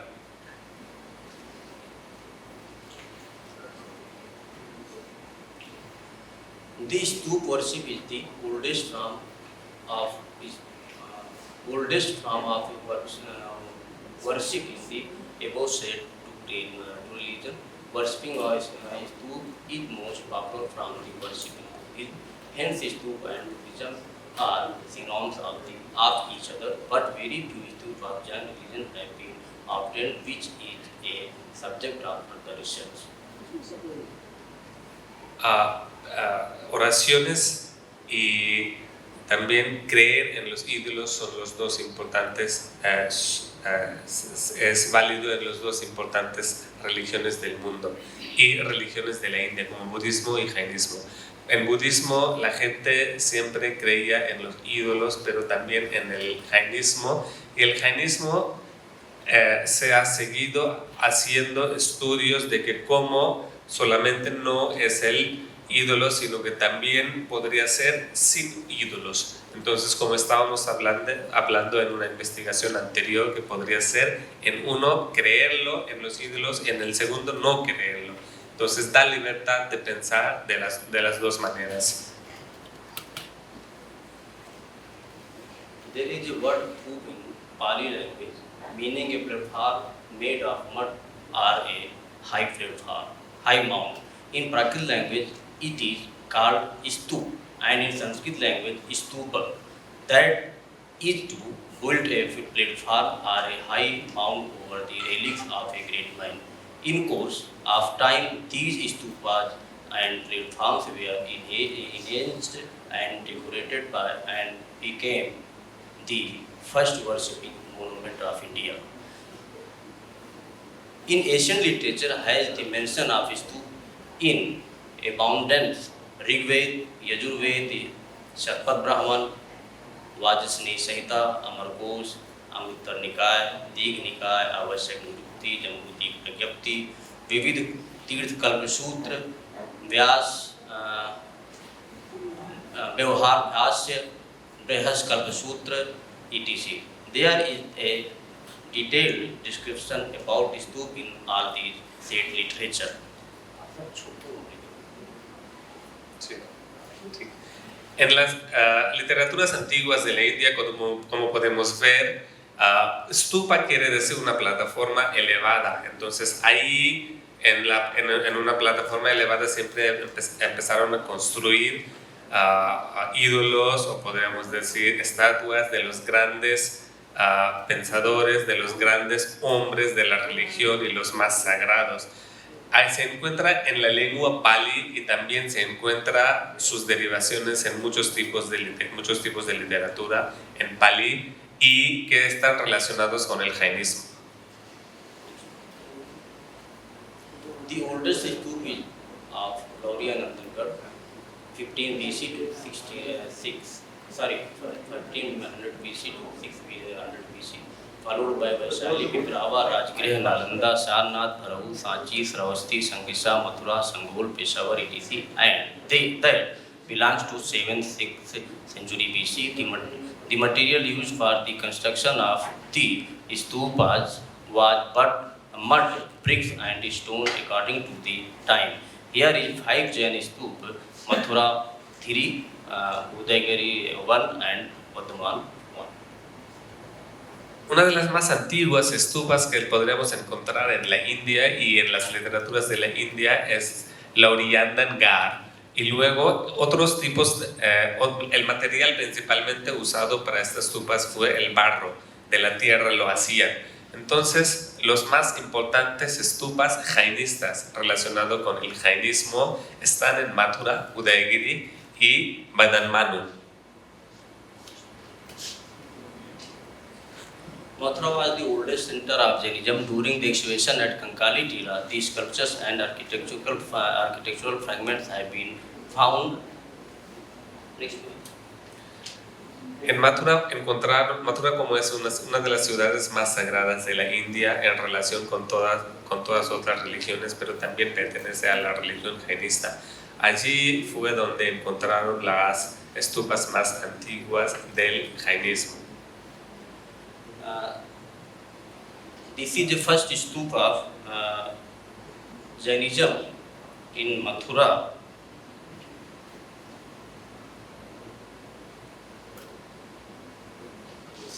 Dev Nirmit Stup, Jain Stup. There were 3 stup in Mathura. One belonged to Shung period and the other to Kushan period. It is quite probable that after Mauryan king Ashok.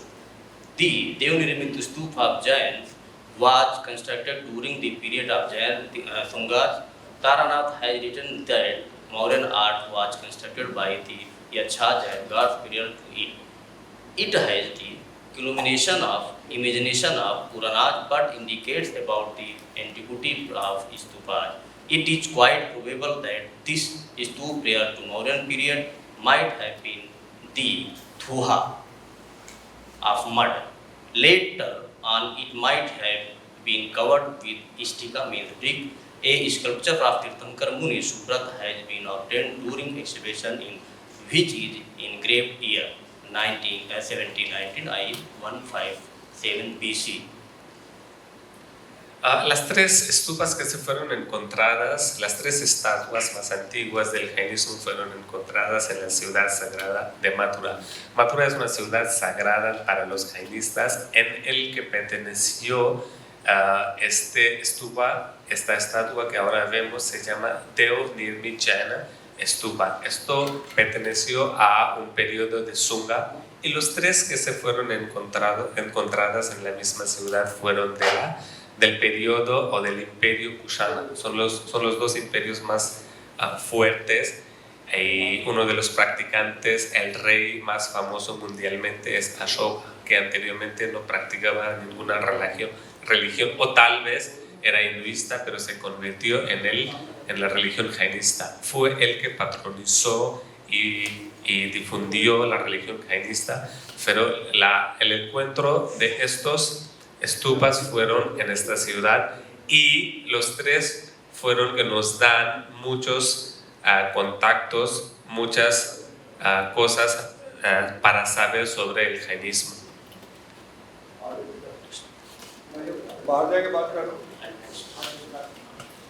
About 200 years after this, the stupa was formed, which the sculpturally depicted on the Ayak Patta. Ayak Patta is a holy stone slab of Jainism. Ayak Patta of Lon Sovika, the end portion of it is like the bubbles of water, elongate like the bubbles. Huge stairs have been constructed for reaching up to the first Medhi. The ground railing and the high Turandwar is clearly visible. There are 3 levels of the gate. On the side are depicted Salpanjika. This is Harmika, and this is Turandwar, this is stairs, and here Bhanjikas. Yes. Next. En esta estatua podemos ver los rasgos de cómo fue construido y nos dan también información sobre la sociedad de aquel momento. En la imagen podríamos ver un centro, una puerta principal, la entrada y también las escaleras por donde se habría podido subir. Alrededor de las estupas y estatuas también se ven las burbujas de agua.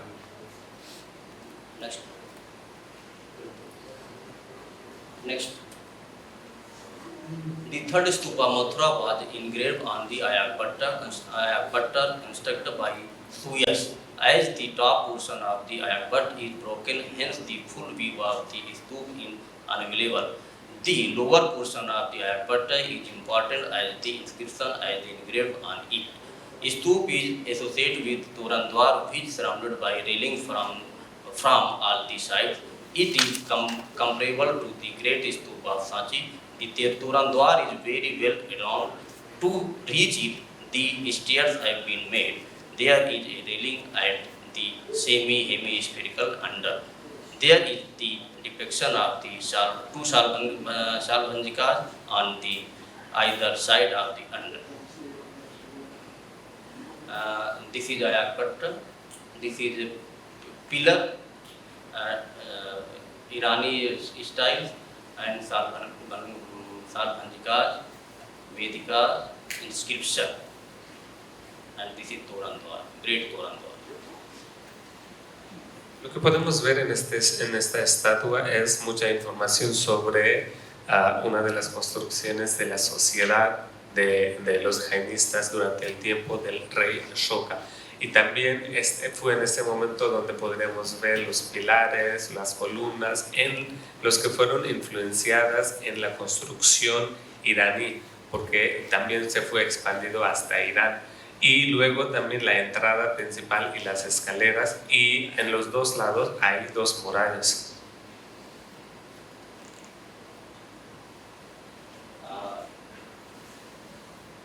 From the Udaygiri of Odisha, one apsidal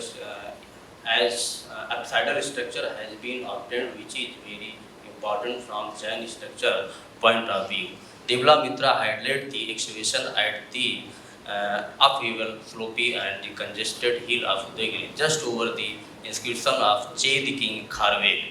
From here, a huge structure in apsidal shape has been obtained. The length of this structure is 23.77 meters and width is 14.62 meters.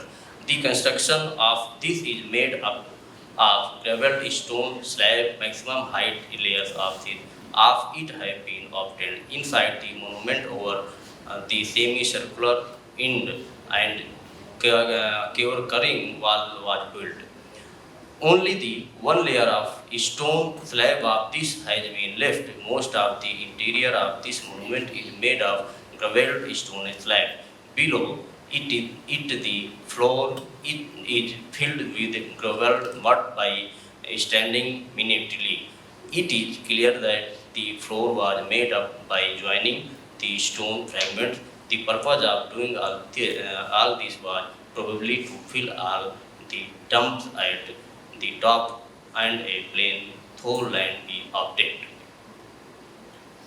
En las estatuas que también fueron encontradas en la ciudad de Udaygiri tienen mucha importancia en cuanto a ver la construcción y el diseño que seguían los jainistas y también los reyes que vivieron durante este tiempo.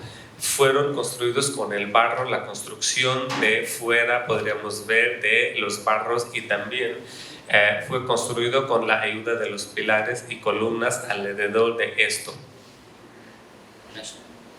Next. Inside the apsidal, this is apsidal structure and this is stupa, this is circular. Inside the apsidal wall in front of the circular wall on rectangular land, and the walls is constructed over it from a float. A fragmentative portion of the circular wall used to function as the back wall of a load because there was no wall on this side. The structure of the whole group of monuments has a closely similarity with the Buddhist Chaitya. Their hemispheres, the central and the side galleries. It is quite possible that the circular wall and semicircular structure were used as the garbhagriha and rectangular cabin, worked as sabha mandap. The place between the internal edge of the outer wall and the outer circular walls were used as the background galleries of Pradakshina Path. It might be possible that the monument was surrounded by railing from all the sides. As near the front of all platforms have been found from the debris, some engraved railing pillars made up of sandstone in front of Hathi Gumpha. Lo que encontramos también en las estupas de Udaigiri fueron en este momento los montes muy difíciles de encontrar durante las excavaciones, pero en las estupas se muestran, hay demostraciones también de las construcciones y diseños de las estatuas del budismo. Entonces ahí vemos muchas similitudes entre el budismo y el jainismo, pero aquí el diseño semicircular, lo que vemos allí en donde se encuentra la estupa, de esto se calcula de que en frente de cada templo de los jainistas había un estadio, había un lugar de congregación de las gentes, donde la gente se encontraba para la celebración de muchos tipos de rituales y actividades culturales.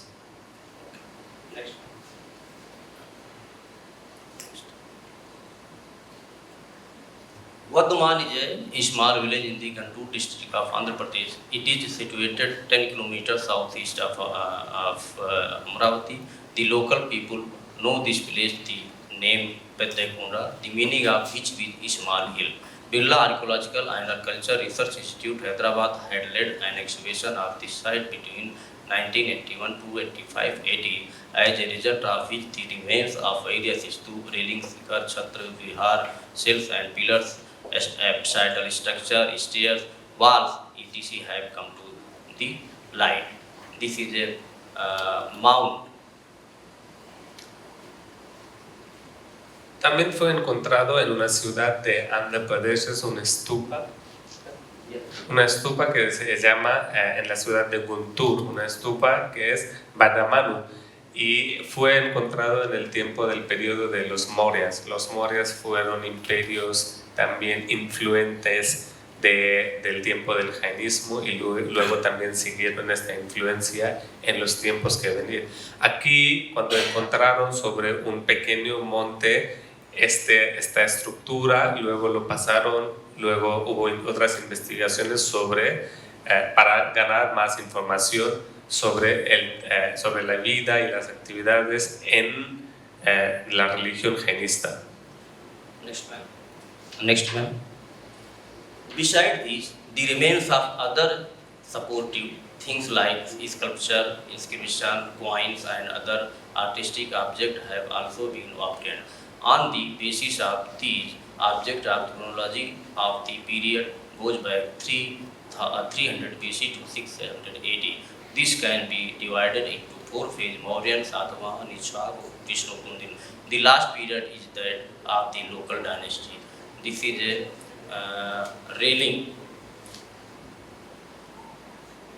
Aparte de las estupas, también hemos podido encontrar en varios lugares, particularmente de las ciudades que acabamos de mencionar, las esculturas, inscripciones y monedas que nos hablan sobre la sociedad de aquel momento de 300 antes del Cristo, desde 300 antes del Cristo hasta 600 después del Cristo. Este periodo se divide en 4 fases. Las 3 fases eran las fases de los grandes imperios de Mauryan, Satvahans, Ikshaku, Ikshakuin, Kundin, pero los últimos fue una dinastía local. In the portrayal of art, the vegetative patterns, geometric designs, and some human figures can be observed. The railing pillars that have been obtained from this site are decorated from bottom to the top with the depiction of stupas, trees, and chaityas. The tornas similar to the tornas of Mathura, beside the another religious depiction of Kalpataru, the chakra and other auspicious symbol can also be compared with the depiction of Udayagiri and Mathura symbols. En lo que encontramos en las estatuas y en las excavaciones, podemos encontrar varios tipos de objetos inscritos y escultados sobre lo que vemos en la imagen. Las figuras también, a veces las figuras humanas y el diseño geométrico que nos habla del tiempo de este imperio. The auspicious symbols that have been obtained from Vardhaman are pair of fish, lotus, triratna, etc. are among the distinctive figures. This is the bear some similarity with the stupa of Mathura. From this it can be anticipated that this structure was used for the purpose of worship. Esta imagen que vemos fue una imagen que fue utilizada para las oraciones a los budistas, y en esto vemos un par de pescados, loto y trinatra. Trinatra quiere decir triratna. Entonces en este triratna, eso fue los tres tipos importantes y los tres ideologías importantes de los jainistas, los trinatra. Y con esto podemos ver que la figura fue utilizada mayormente para las oraciones de los jainistas. Next one. The discovery of Jain stupa at Vardhaman has added a new dimension in the chapter of stupa, vihar and architecture. Till date, the stupa of Mathura and Chaitya at the Udayagiri were considered to be the most ancient on the basis of archaeological evidences. But now this is new information. Vardhaman, as is clear from the name itself, is the destroyed form of Vardhaman. Vardhaman was earlier name of Tirthankar Mahavir, and the name itself suggested that this was a place of Jainism. Besides, the archaeological materials have been obtained strongly prove the fact that this was a place of pilgrim for Jainism. Along with this, the Devanirmiti Stupa and Chaitya of Udayagiri too were of the contemporary period. From these entire inscriptions, it is clear that in Jainism, to like Buddhism, the construction of stupa and its worship was carried on since ancient time. Por los que hemos encontrado, por todas las informaciones de Vardhamanu, en las estupas de Vardhamanu, podemos ver que abrió un nuevo capítulo en la religión jainista, en los que encontramos las inscripciones.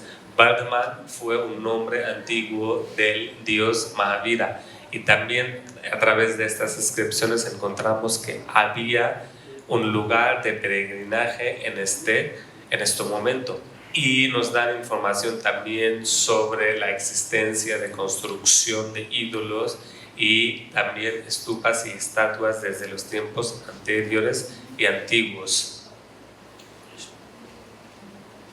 Hence, from the study, it is clear that the construction of Jain stupa was also done since the modern period, which in course of time was made more magnificent and huge. A period came when in ancient India, the Buddhist and Jaina stupa were constructed side by side, and they were worshipped also. It would be logical to say that the antiquity of Buddhist stupa is prior to that of Jain stupa, and the construction of Buddhist stupa were more in number than the Jain stupas. The followers of Jainism were left back in this competition. Es muy evidente de los estudios, por los estudios, de que encontramos que hubo un momento en que en las dos religiones se fueron construidos paralelamente las estupas, estatuas e ídolos para las oraciones y también para ser el lugar de peregrinaje, budismo y jainismo. Los budistas fueron los primeros que empezaron a construir y construyeron en un gran número. Entonces los jainistas, según los estudios, fueron los que construyeron menos ídolos, pero fue un momento en donde los dos fueron construidos y las dos religiones tenían bastante influencia en este tiempo del periodo de los Mauryans. Maurya fue un imperio muy grande a lo largo y ancho de la India. Y fue el imperio que patronizó posteriormente más al jainismo. But the formation, structure and construction of stupa of both these religions were very similar. One reason that led to the limited construction of Jain stupa might be that though there was mention of keeping up of relic, but improbably did not came into popularity. Hence, the followers of Jainism gave much more importance to the construction of sculpture and its worship. But still, archaeologists have to keep their go as the excavation at Kankali Tila is yet not completed, finished. There is quite a possibility that with the excavation of the whole site of Kankali Tila, one might found the remains of some Jaina stupas. Similarly, there are still some stupas around Vaishali that belongs period to that of 6th century BC, and they are treated with indifferences, and study of these might result in throwing some new light on the subject. Lo que encontramos por muchas investigaciones y estudios es que había muchas similitudes en la construcción de los ídolos, en la forma y en el diseño, en la arquitectura de las dos religiones. Las dos religiones, como ya he mencionado antes, iban mano en mano. Entonces, en este momento, lo que fue también una práctica es retener y guardar la reliquia, pero eso no fue muy popular después. Entonces fueron construyendo las estatuas, y las estatuas que se encontraron en Vaishali dan signos de que existieron desde hace 6 siglos antes del Cristo, pero fueron tratados en el tiempo actual con mucha negligencia. Thank you, Master.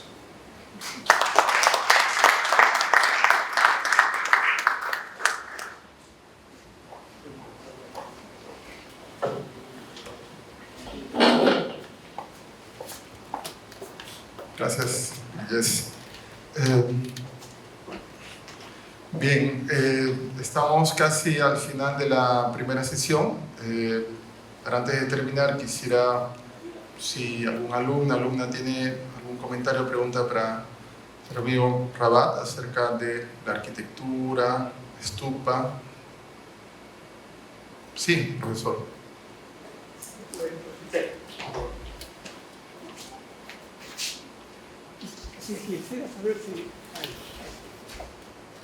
Quisiera saber si los estupas budistas y jainas tenían la misma función o no, y si tenían distintas funciones. No me quedó claro cuáles son las funciones de los estupas en ambas tradiciones.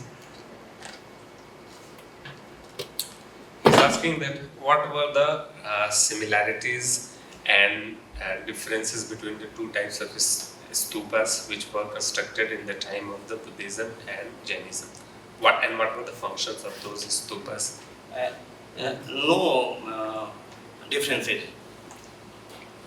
Buddhism and Jainism is stupas. No any differences. Then how you will identify that this is Buddhism and this is Jainism. That is what. On What was the function of this? On what basis you have identified? अंतर क्या पूछा है question? Function उनका basic question ये है कि Buddhism का स्तूप और जैनिज्म का स्तूप, उन दोनों के अंदर क्या सिमिलरिटी थी और क्या डिसिमिलरिटी थी, और आपने कैसे आइडेंटिफाई किया? अगर नहीं है ऐसा बोलेंगे कि ये बुद्धिज्म का है, जैनिज्म का, फिर ये बोल रहे हैं आप इसमें क्या है कि बुद्धिज्म और जैनिज्म में कोई अंतर नहीं है, दोनों ही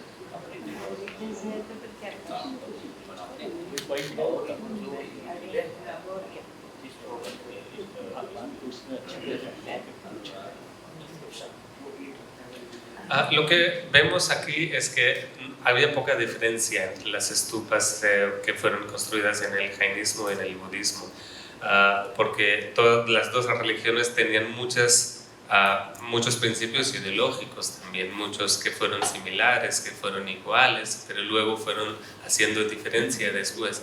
La función de estupa también podríamos decir que fue un lugar de peregrinaje, y también la diferencia podría ser la concentración de las inscripciones entre las dos estupas. En algunos fueron más inscripciones, en otras fueron más símbolos. Entonces eso fue la diferencia.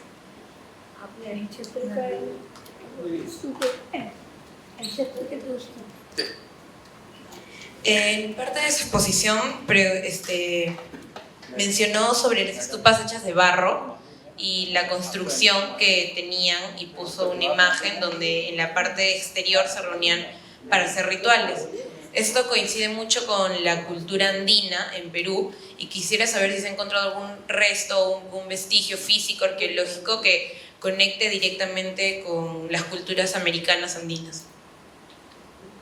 We have seen here that as you are explaining that there were many stupa did have the functions of rituals, the religious rituals that people used to perform. So did you find any place here also it was very common also in the Andes regions, in the cultures, ancient cultures of America. Do you find any similarity, any kind of monuments that resembles to the stupas of Jainism? No.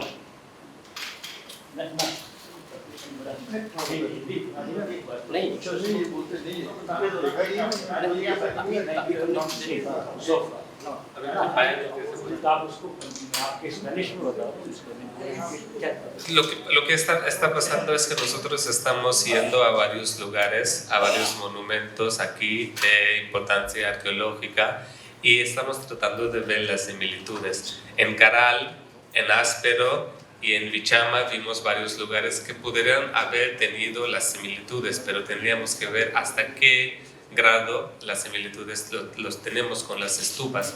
Pero como el director, el presidente de la Organización de la Preservación de Patrimonios, ha encontrado varios lugares en donde él piensa que podríamos tener similitudes en estos tiempos de los restos y ruinas de las civilizaciones de aquí, de las ruinas de aquí en Perú. Pero también es una cuestión de todavía ponerlo en la práctica, teorizarlo, y luego para poder dar algún resultado específico. ¿Sí? No, stupa particular was not there, but many things are very similar to our Jain tradition, which tomorrow I will tell you. Tomorrow I have put a paper, I will tell you.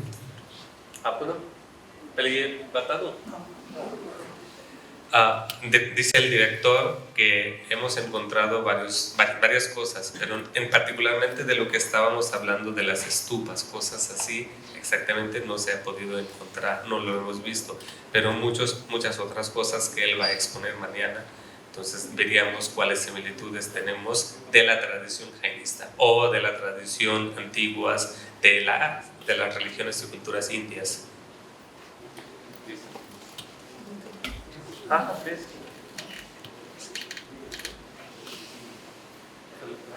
That's true. We find the stupas in both the traditions, Jain tradition and Buddhist tradition. The fundamental difference between these traditions we find in all these stupas, particularly in Jain stupa, the Tirthankara idea. And whereas in Buddhist stupa, we find the Buddha idols. Secondly, a number of mythological points will be found in both types of stupas. And this is the second difference. The third difference, some gods and goddesses you will find in different type of gods and goddesses related to Jainism in Jain stupas, whereas the gods and goddesses related to Buddhist tradition are found in Buddhist stupas. That's all. Thank you. A continuación, con la respuesta de la pregunta, dice que las estupas que hemos encontrado aquí y allí en la tradición jainista tienen una diferencia particularmente entre el budismo y el jainismo. Los budistas tienen la forma y la figura en las estupas del señor Buda, y los jainistas tenían generalmente estupas de la misma forma, mismo diseño, pero tenía inscripciones más al ídolo de Tirthankara o el 23º maestro. Entre los 24 maestros que son el 23, la figura del 23 maestro siempre estaba presente en las estupas. La segunda, una de las otras diferencias es que cada estupa de los budistas y jainistas siempre tenían figuras de diferentes deidades que practicaban y veneraban los budistas y jainistas. Entonces se podría diferenciar a base de las creencias de las dos religiones, de los budistas y jainismo. Pero en principal no veremos mucha diferencia. Muchísima diferencia no se podría ver, pero a base de la arquitectura y de la creencia, de los pensamientos de los budistas, sí, hay diferencias básicas que existen entre los estupas. Gracias, Murad. Thank you.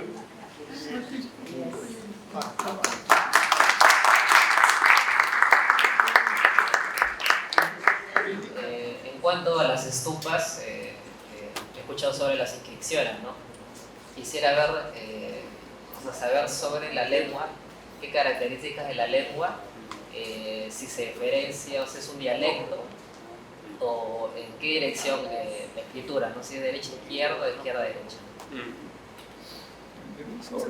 Bueno, uno por uno mejor, ¿no? ¿Sería? He's asking about where that stups that we find bore some language. And what was the inscription? If there was some inscriptions written, in which language was it written? Was it written from left to right or right to left?